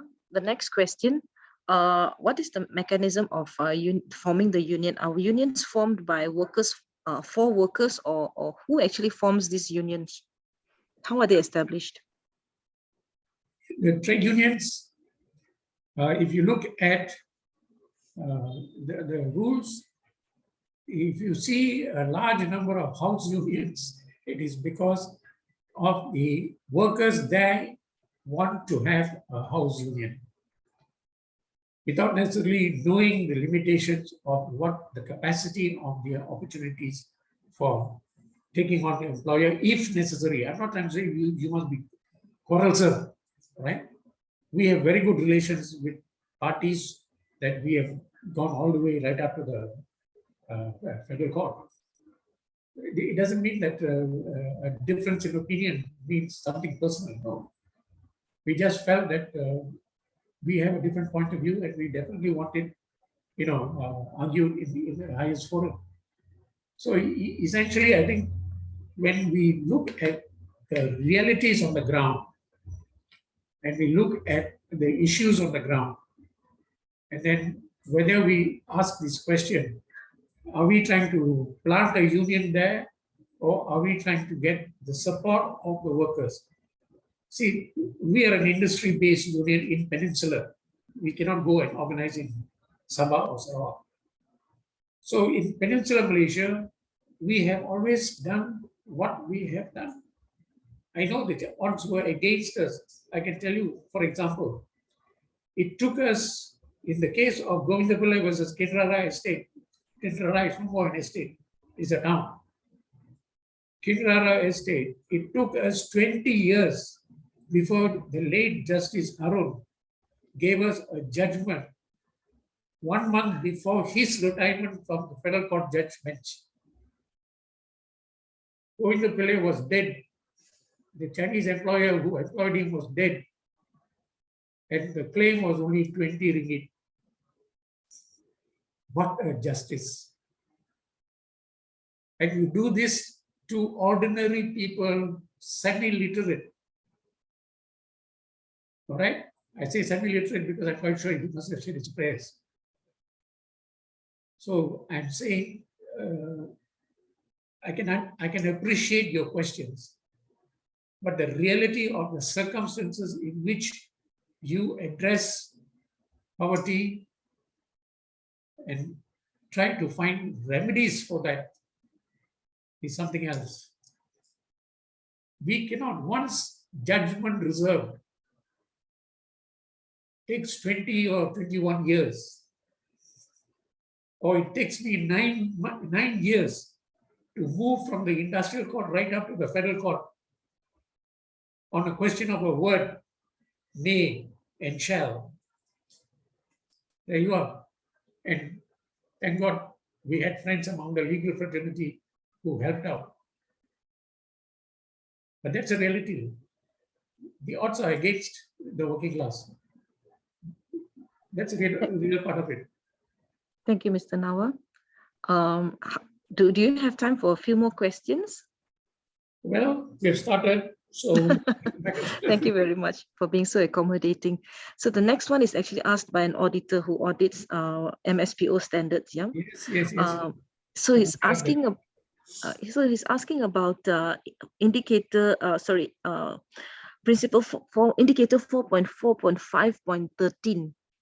The management shall respect the right of all employees to form or join trade union and allow workers' own representatives to facilitate collective bargaining in accordance with applicable laws and regulations. Employees shall be given the freedom to join a trade union relevant to the industry or to organize themselves for collective bargaining. Employees shall have the right to organize and negotiate their work conditions. Employees exercising this right should not be discriminated against or suffer the repercussions. So this is coming from the MSPO standard. yes. The problem is that the auditor faced is that during one of the audits, the consultant of the estate challenged the auditors, stating that it is up to the employees and migrant workers to form or join a union. The employer does not assist. What are your thoughts on this, Mr. Nawa? As far as the auditor knows, no migrant workers in the audit has initiated such an association. And if so, do we need to form the association legally with application to the government authorities? Because it's clear that the employer does not initiate the founding of unions at the plantation level. Your comments on this, please? Thank you. No, I think basically the employer has got the wrong end of the stick, if I might use that word. He is not the one who is to decide. Secondly, there is already a union in the industry. If it's a plantation industry you're talking about, there is already a union. We have 9 branch offices. There are people in the field. And it is for the workers to contact the workers, to contact the union people and then start addressing their grievances. It is there. So if this particular person has now said that, okay, we can create unions or wipe out unions and things like that. I mean, I think he's got the wrong end of the stick about what is industrial relations about. It is about equity and good conscience, all right?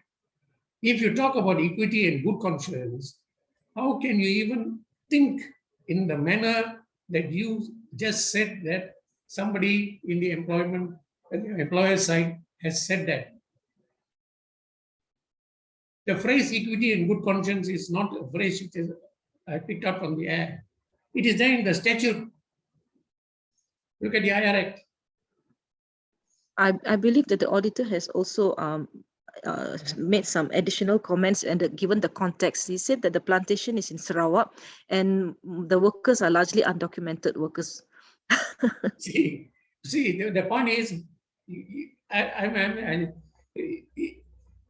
look at the situation in Sarawak. Yes, I know in Sarawak, the one union that I knew of was only for government servants, government agriculture union. The rest of them, they were not organized. I know that. And they have been brought in from Indonesia, etc., to work. All right. We know that they are not at all there on a legal footing to take up a grievance like what we have in Semenanjung. NUPW has got a collective agreement, and the collective agreement provides for grievance procedures, and the grievance procedures, the following steps will have to be complied with, and then it goes into either the industrial court or it goes right up to the federal court, as the case may be. And from the labor court, we go right up to the Court of Appeal. We have done it. So I don't see any problems with it, except that the circumstances in Sarawak are different. And the circumstances in Sabah are different.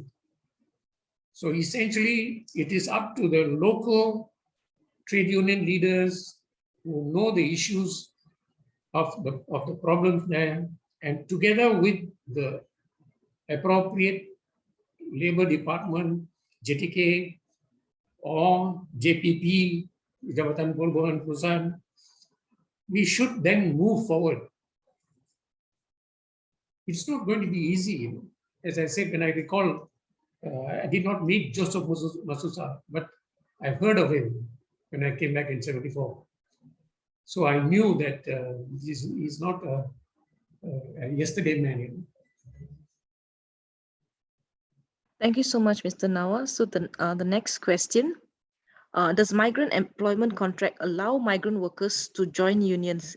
And also, are there any bilateral memorandum of understandings which spell out unionized articles? A worker is eligible to be a member of a union. So as far as the plantation sector is concerned, we represent, all right, and the worker is eligible to be a member. He has to fill in the forms and give his particulars, etc. And we will then represent him, because there is such a thing as a legal question being raised. Do you have the locus standi? So we get into learning these things the hard way. So we don't want to get into a situation where the worker halfway through settles for some other kind of a benefit, and then he says, no, I'm not, the union doesn't represent me. No. We have got into problems of this nature. So I'm not trying to be petty about this. I'm saying we will definitely want to represent workers who are members. They can exercise their rights when they become members of the organization according to the constitution and rules of this organization, which is registered under the Trade Union Act in the DG of Trade Unions Office. So we don't, if we have been around for 75 years, it is not as if that, we have not known the way forward. We know how to do it, except that we're not getting into a quarrel. We agree to disagree, but we never become disagreeable. This is the late P.P. Narayanan's philosophy to me, or to us, my generation. Thank you, Mr. Nawa. So we can move on to the next question now. Okay, so one of the next question is, are workers allowed to elect their representatives, and if they are, can the management actually issue appointment letters to the elected representatives? I'm not quite sure what's the context of this question. I hope you can answer it. No, I think we follow the constitution. We have biennial general meetings at the estate level or the oil mill level. And the workers there who are members are free to vote. A committee inside, there's a chairman, there's a vice chairman, and there is an appointment of a secretary so that he will know how to handle the administration of the union at the local level. And he knows what the grievance procedure is about. Then the branch, of course, gets involved. The branch knows that there is a union there, that there is a union committee there, and all grievances are monitored at monthly regional meetings of the branch committees. And then there is a state committee, which will also take up the issues, and there is an executive council also, which takes up the issue. And we have triennial representatives conference at the state level, and we have the triennial delegates conference at the national level. So there's no way in which, starting from the biennial general meeting, right up to the national triennial delegates conference, we will miss any issue. No. We are duty bound to report this in our in our triennial delegates conference reports, and we are duty bound to give all these documents to the registrar, to the DG of trade unions, so that they will also scrutinize all our activities, and they do that from time to time. Not every Thank day. you, Mr. Nawa. Thank you, Mr. Nawa. Next question.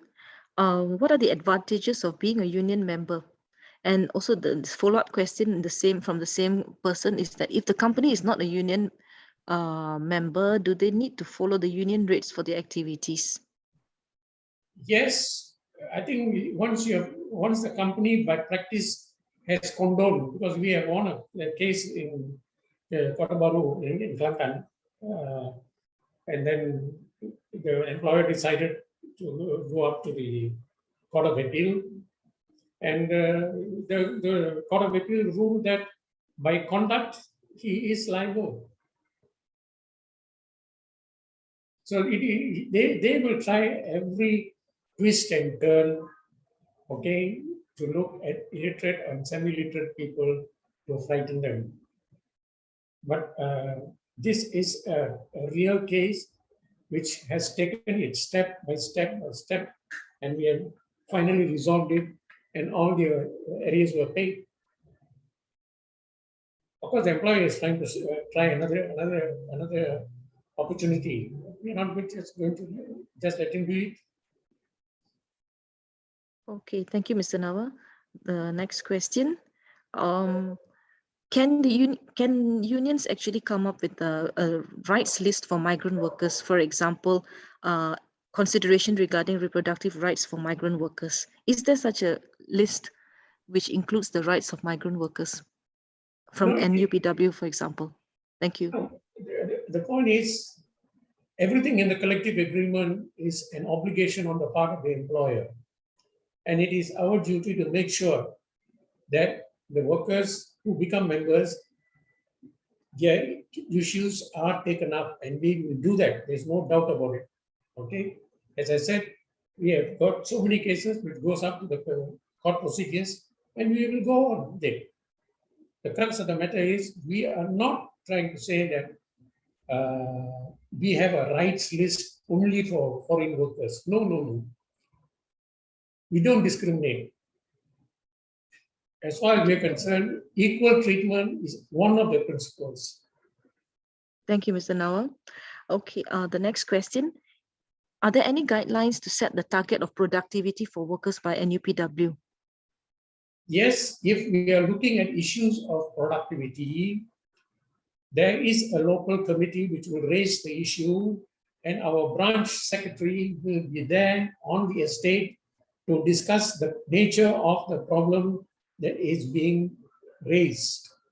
And if you say the productivity is low, or the productivity is impossible, or it is assigned to some other reason, whatever reasons, then we will definitely want to address the issues factually, not based on hearsay.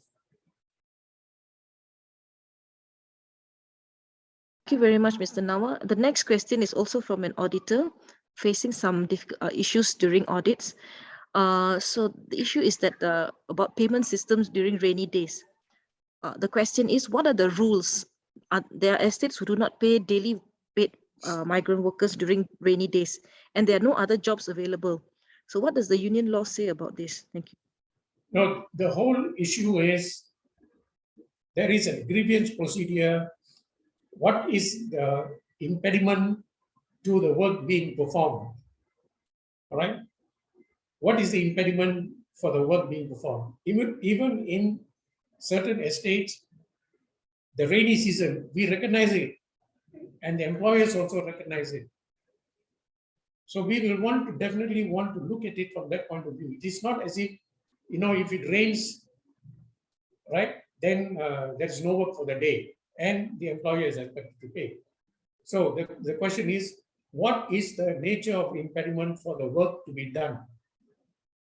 If it is a continuous downpour of several hours and work is impossible, then of course, field and general workers will have to either look at it from the point of view of getting substitute work in shelter, or if there's no substitute work in shelter, then I think it would be the employer's responsibility to comply with Section 16 of the Employment Act. Thank you very much for your response, Mr. Nawa. Next question, if you have time. Could you enlighten on joint consultative committee established at estates and mills? Well, the Joint Consultative Committee is actually, the committee is represented by the elected members and also the elected representatives of the foreign workers. So when they go in for for a discussion with the management, they will have to respect if somebody is coming from Lombok, or if somebody is coming from Bangladesh, so be it, or Sri Lanka, or Bihar, or whatever it is. The whole issue is here, the procedure is set in the Constitution. The procedure is set in the collective agreement. So if they are party to the collective agreement, then they will follow that. If not, then if there is a grievance raised, then we will take the employer to the labor court. This has happened. The employer was taken to the labor court, and the decision was given. The employer refused, and he went to the High Court in, I don't want to mention the state's name. And from the High Court, it was in favor of the workman. All right. The parties was not NUPW, the parties were the individual workmen. So the avenues are there, but he has to be properly represented. So we had a qualified lawyer to address the issues from the beginning till the end. And that's it. Thank you, Mr. Nawa. Next question. This is regarding child labor and spouse labor in palm oil plantations, oil palm plantations.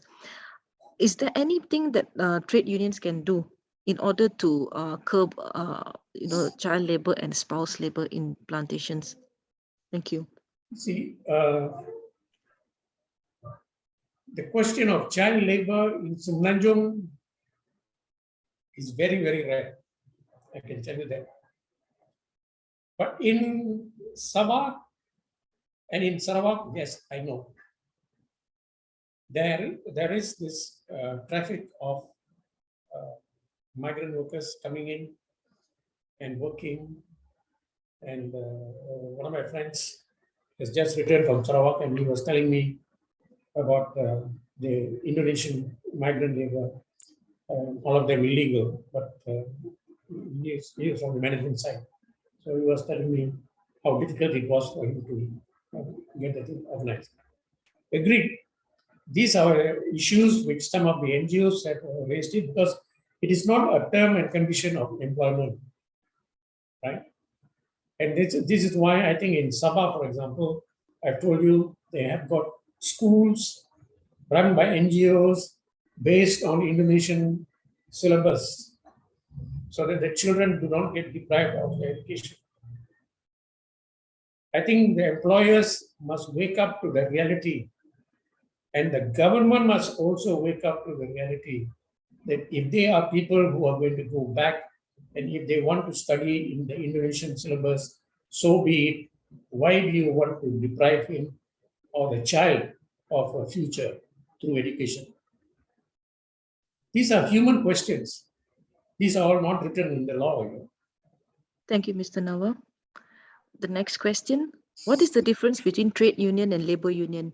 And in the context of Malaysia, is labor union actually applicable?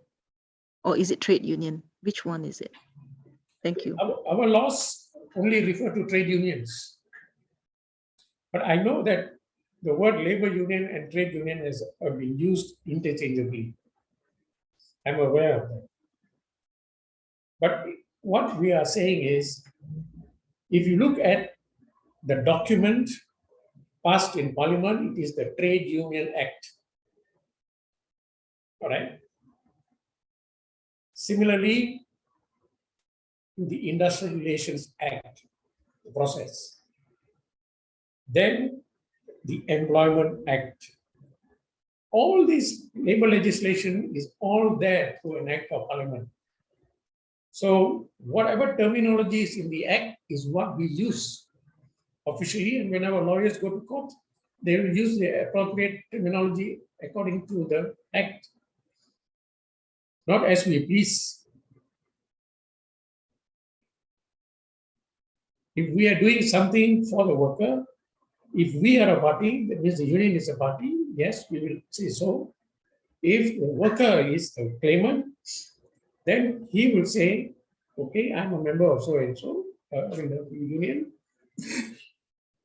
and I will definitely want to be represented by whoever the lawyer is going to be, and he will go on with his case. Thank you, Mr. Nawa. The next question, how do you define bargaining power? The solidarity of the workers is very, very important. The solidarity of the workers, not for short-term gain, but for sustained improvement. This is very important. So Thank we you, have Mr. to, Nawa. yeah. Sorry, I'm sorry, please continue. No, I'm just saying, what we're talking about is sustained improvement. We have got to improve step by step forward, not go backwards. Thank you, Mr. Nawa. I hope you still have time for a few more questions, because these are some really very important questions that have been posed in the chat. I hope you oblige. Thank you so much. So some are asking, who are eligible to become plantation workers? I mean, union members. I think it's the context of whether it is like executive or like staff, or probably casual workers, temporary workers. I think the question is asked in this slide, migrant versus local. So we have got temporary, casual, permanent, different levels of staff, as well as local and migrant. Can you clarify as to who actually is eligible to become plantation members of workers' unions? Thank you. Okay, I think there was one union which is now defunct. That was for the executive staff union in the plantation industry. Okay, they used to call it UMPI or something like that. And anyway, that union is defunct, and they were representing executive staff. Then you have the All Malayan Estate Staff Union. That union only represents white-collar workers and highly skilled workers. Right? So all the estate clerks, field conductors, etc., all those in the staff category, and the workshop, highly skilled workers like the foreman and things like that, they will be there. Now, National Union of Plantation Workers are the ones that will look at all the crop workers, also the process workers in the oil mills, and also the workshop people who are semi-skilled and on their way to be skilled workers. So essentially, I think we are clear about who our unions represent. In other words, between AMISU and ourselves, we have a working relationship. So we have more or less come to a conclusion with regard to whom we represent. So there's no confusion about representation.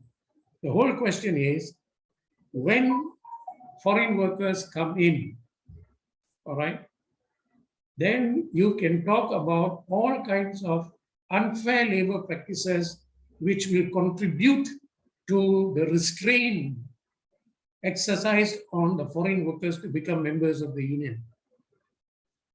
Now, why is that so?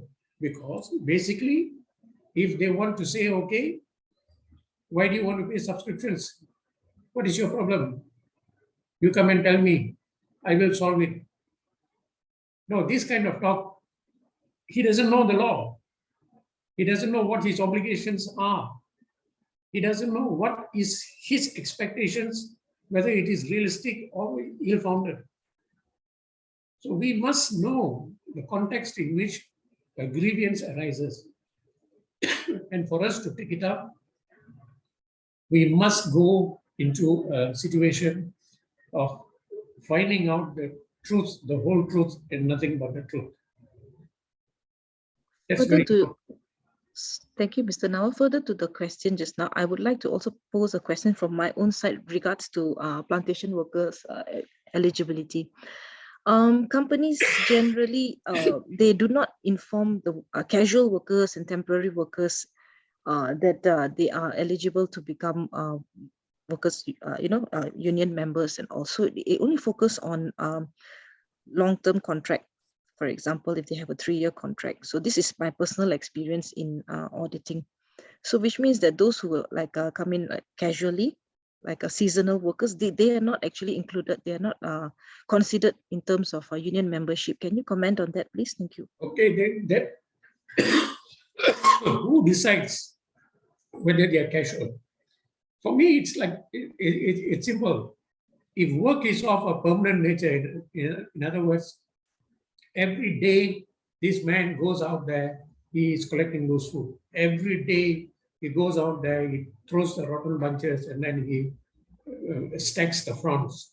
Every day he goes and harvests the bunches which are ripe. He cannot harvest unripe bunches. So we know that work of a permanent nature, day in, day out, he is doing the same work. Then why is there a situation for anybody to question, okay, he's coming on a casual basis? Where is the casual basis?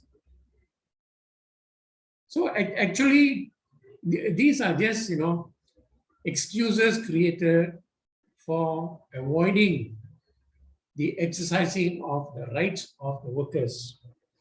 And that is basically wrong. In my dictionary, it is definitely wrong.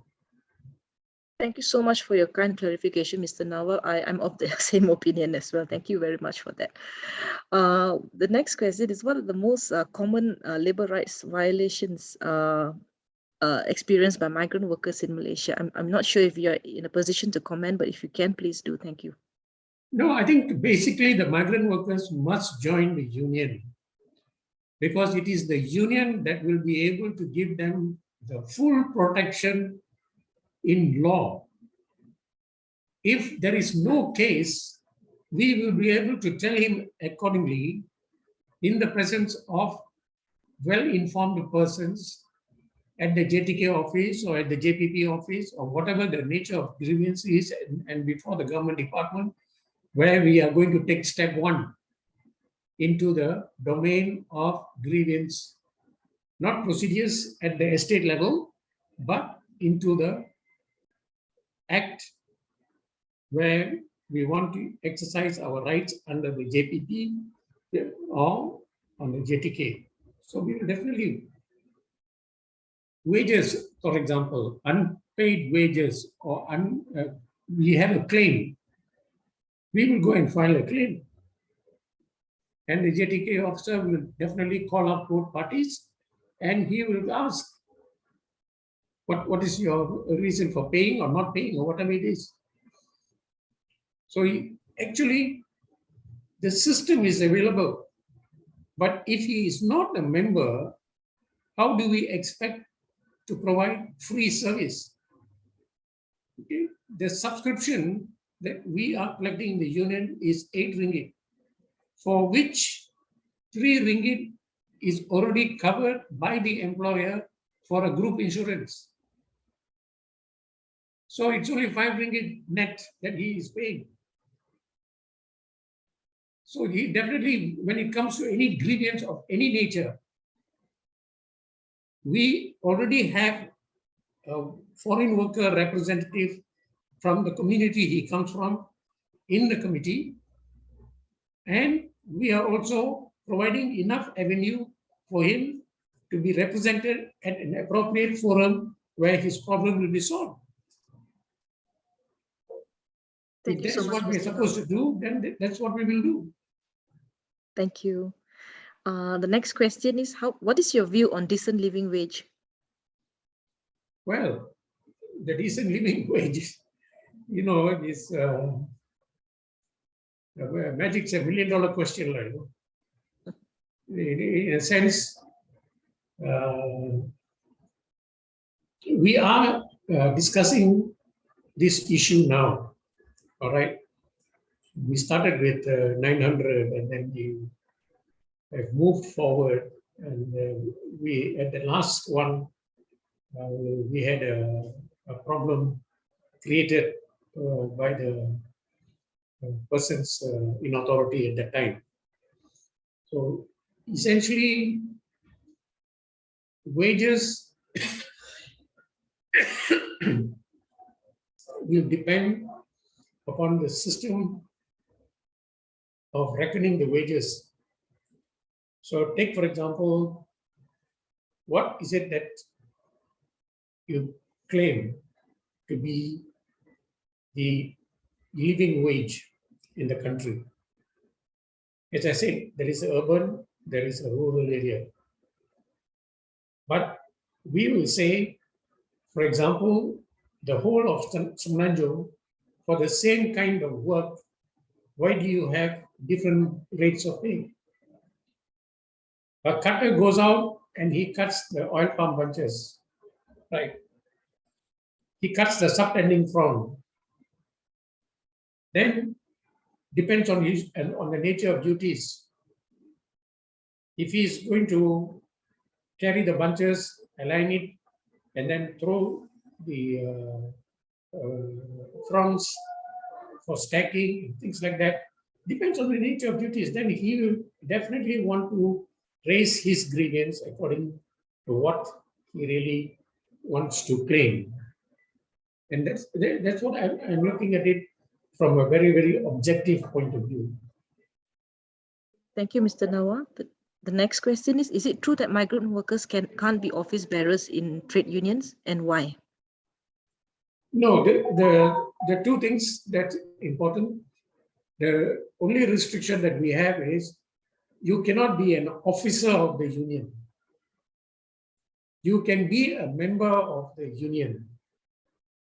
And the officer status is only with the state committee and the executive council. All right?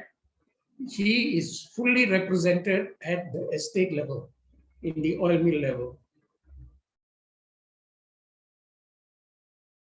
Thank you, Mr. Nawa. The next question, what gaps exist in current state policy, sending and receiving states in dealing with labor rights violations against migrant workers?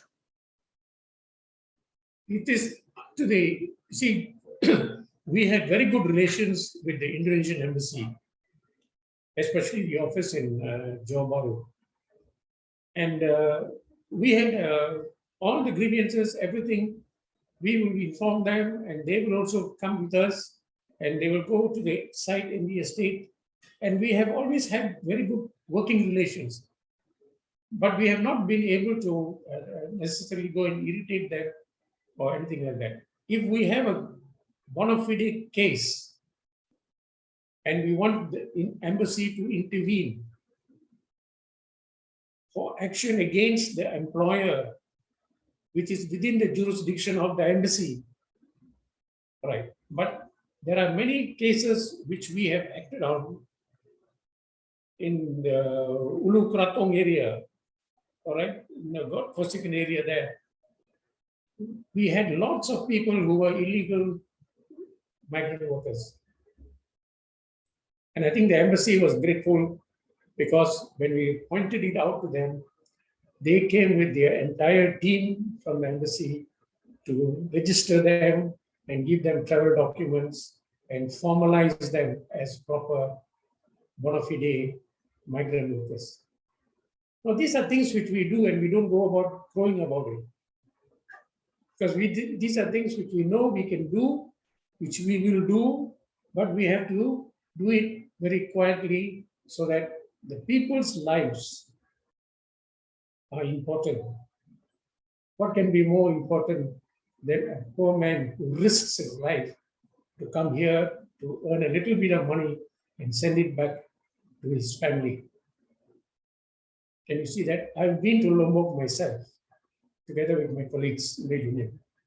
And I've gone there into the villages to see some of the people, because of group insurance money, we went there to see them as well as hand over the money to them. And I think they all appreciated that, not because of the money, but because of the kindness with which we went there to meet them and find out the circumstances of their livelihood. I think that's important. Thank you, Mr. Nawa, for your replies.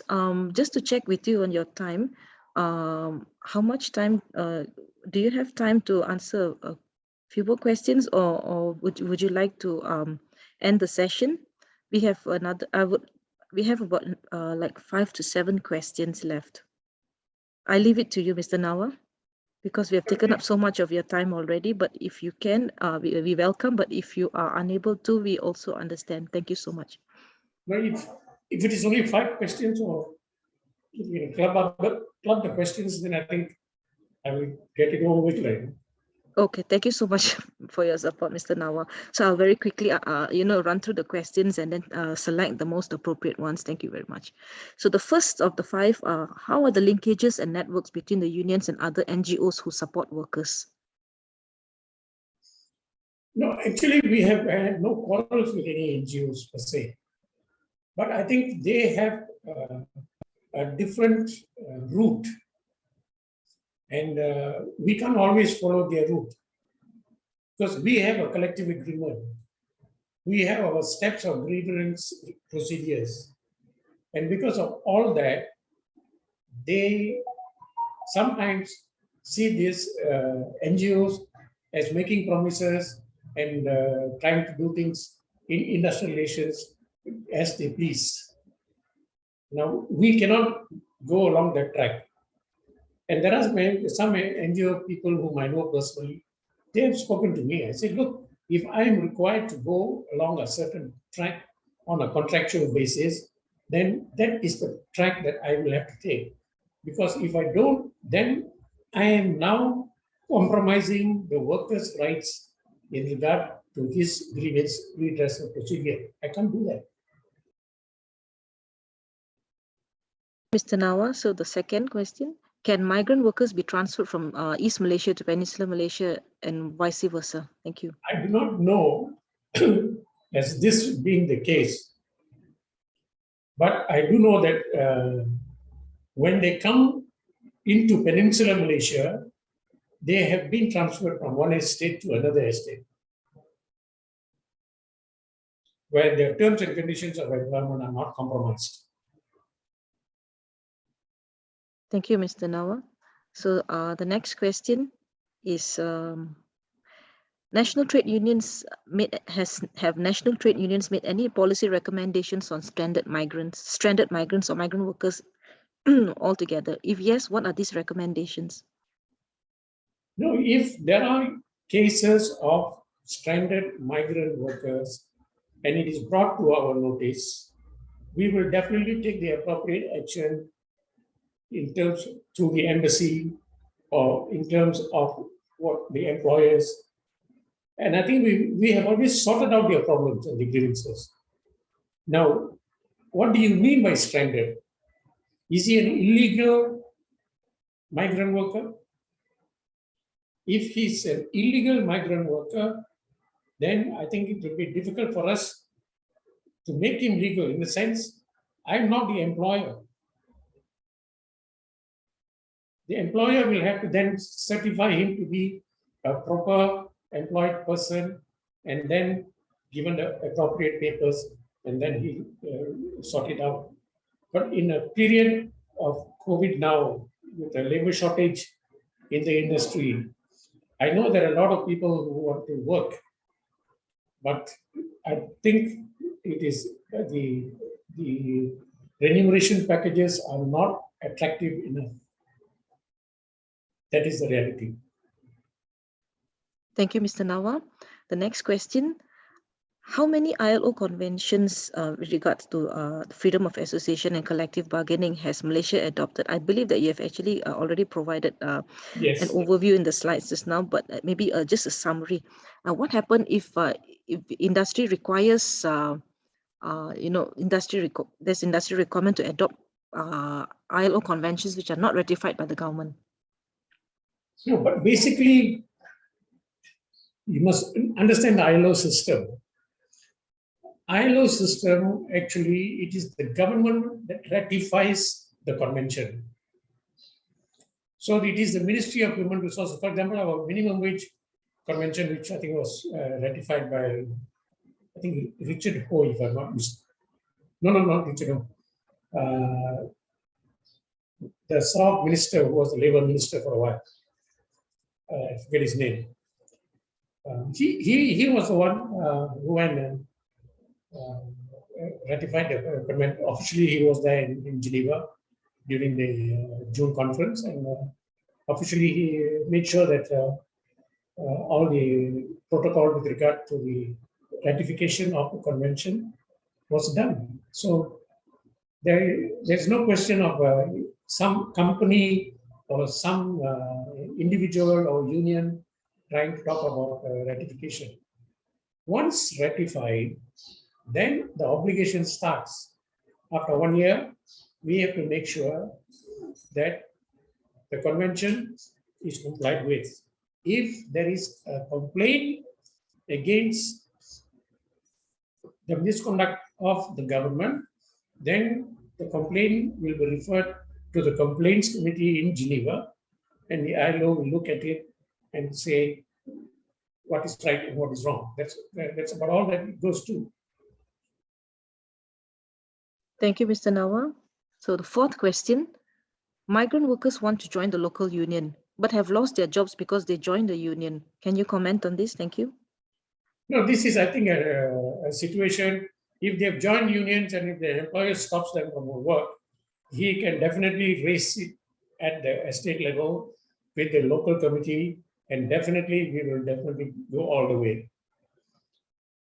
It is a fundamental right of a worker to be a member of a union. Full stop.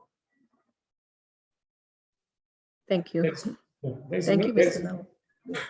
And the last question before we end our session today, Mr. Nawa, how does NUPW decide how much to give for a rate for a metric ton of FFB of a say 15-year palm on a flat land or on a terrace? Or how much is the rate of weeding per palm or per hectare on various weed conditions? It's very highly technical, but I was wondering if you could just enlighten us. Thank you. If you look at the collective agreement, there are collective agreements for rates of pay on a ton basis. This is a payment by results. Then according to the price, and you will find that the rates are improved as the price goes up and the yield goes up. In other words, if the yields are low, the rates are slightly higher, because if the yields are low, then definitely he may not be able to get the daily output. So it is actually a balance between yield and price and output. So this is where we have worked out a system, and we are now in the process of negotiations. So we will see how the employers respond, and we have to move forward. Thank you so much, Mr. Nawa, for your time and your effort and for answering all these questions so patiently. Yeah, there's so many questions, so I had to narrow them down to the most relevant ones. There are also questions regarding statistics, but I think that probably if the participants could contact you directly or something to that effect, maybe you could communicate further on statistical information like SOXO, EPF, and other necessary statistics that the participants would like to understand more about. So on behalf of the project, that the University of Nottingham, the British High Commission, we would like to thank you so much, and also your assistance, for your time, for your effort, and for enlightening us on this very important and much debated topic on trade unions, especially in the context of plantation industry in Malaysia. So thank you so much, Mr. Nawa. We wish you a very wonderful day, and we look forward to working and collaborating with you in the future. Thank you so much. And to all participants, I would like to thank you so much for coming and supporting us on this Monday morning, and also for your very detailed and very interesting questions. And we have learned a lot from your questions, and we hope that you can join us again tomorrow. So please allow me to share on screen tomorrow's training. So we have tomorrow training by MPOCC. We also actually have RSPO, but we have not got a full confirmation from RSPO yet, but we have a full confirmation from MPOCC. The training for tomorrow is titled Captivating Forced Labor with SPO, Principles and Criteria, by Encik Muhammad Haris Abdullah, who is the manager of the Certification Scheme Unit, Systems Management Department, Malaysian Palm Oil Certification Council, and that's happening tomorrow at 9:30 a.m. to 11 a.m. And it is actually supposed to be followed by RSPO, but we are not able to confirm it at the moment. So if it happens, then it will be until 12:30. So please stay tuned tomorrow. Please do register in advance, and also spread to your contacts. We have a Zoom capacity of 500, so we do not have a limit. So please, we do not have a small limit. We have a very big limit actually. So please spread it far and wide to your contacts. And that's it from our side. Thank you so much, and hope that you can join our future trainings. We have two trainings this week, two more trainings this week, and we have shifted some of our auditor trainings to January 2022 because of the availability of our auditor trainers only in January 2022. And also some of our auditors have also said that the participants that they are busy, so we have shifted auditor trainings to next month. So most probably the Q&A panel session, which we are planning to, will not take place next week, but it will take place in the first week of January. But we will keep you in touch. We'll keep you posted. Thank you very much for your participation. Have a wonderful day. Stay safe and take good care. Bye-bye. Thank you very much.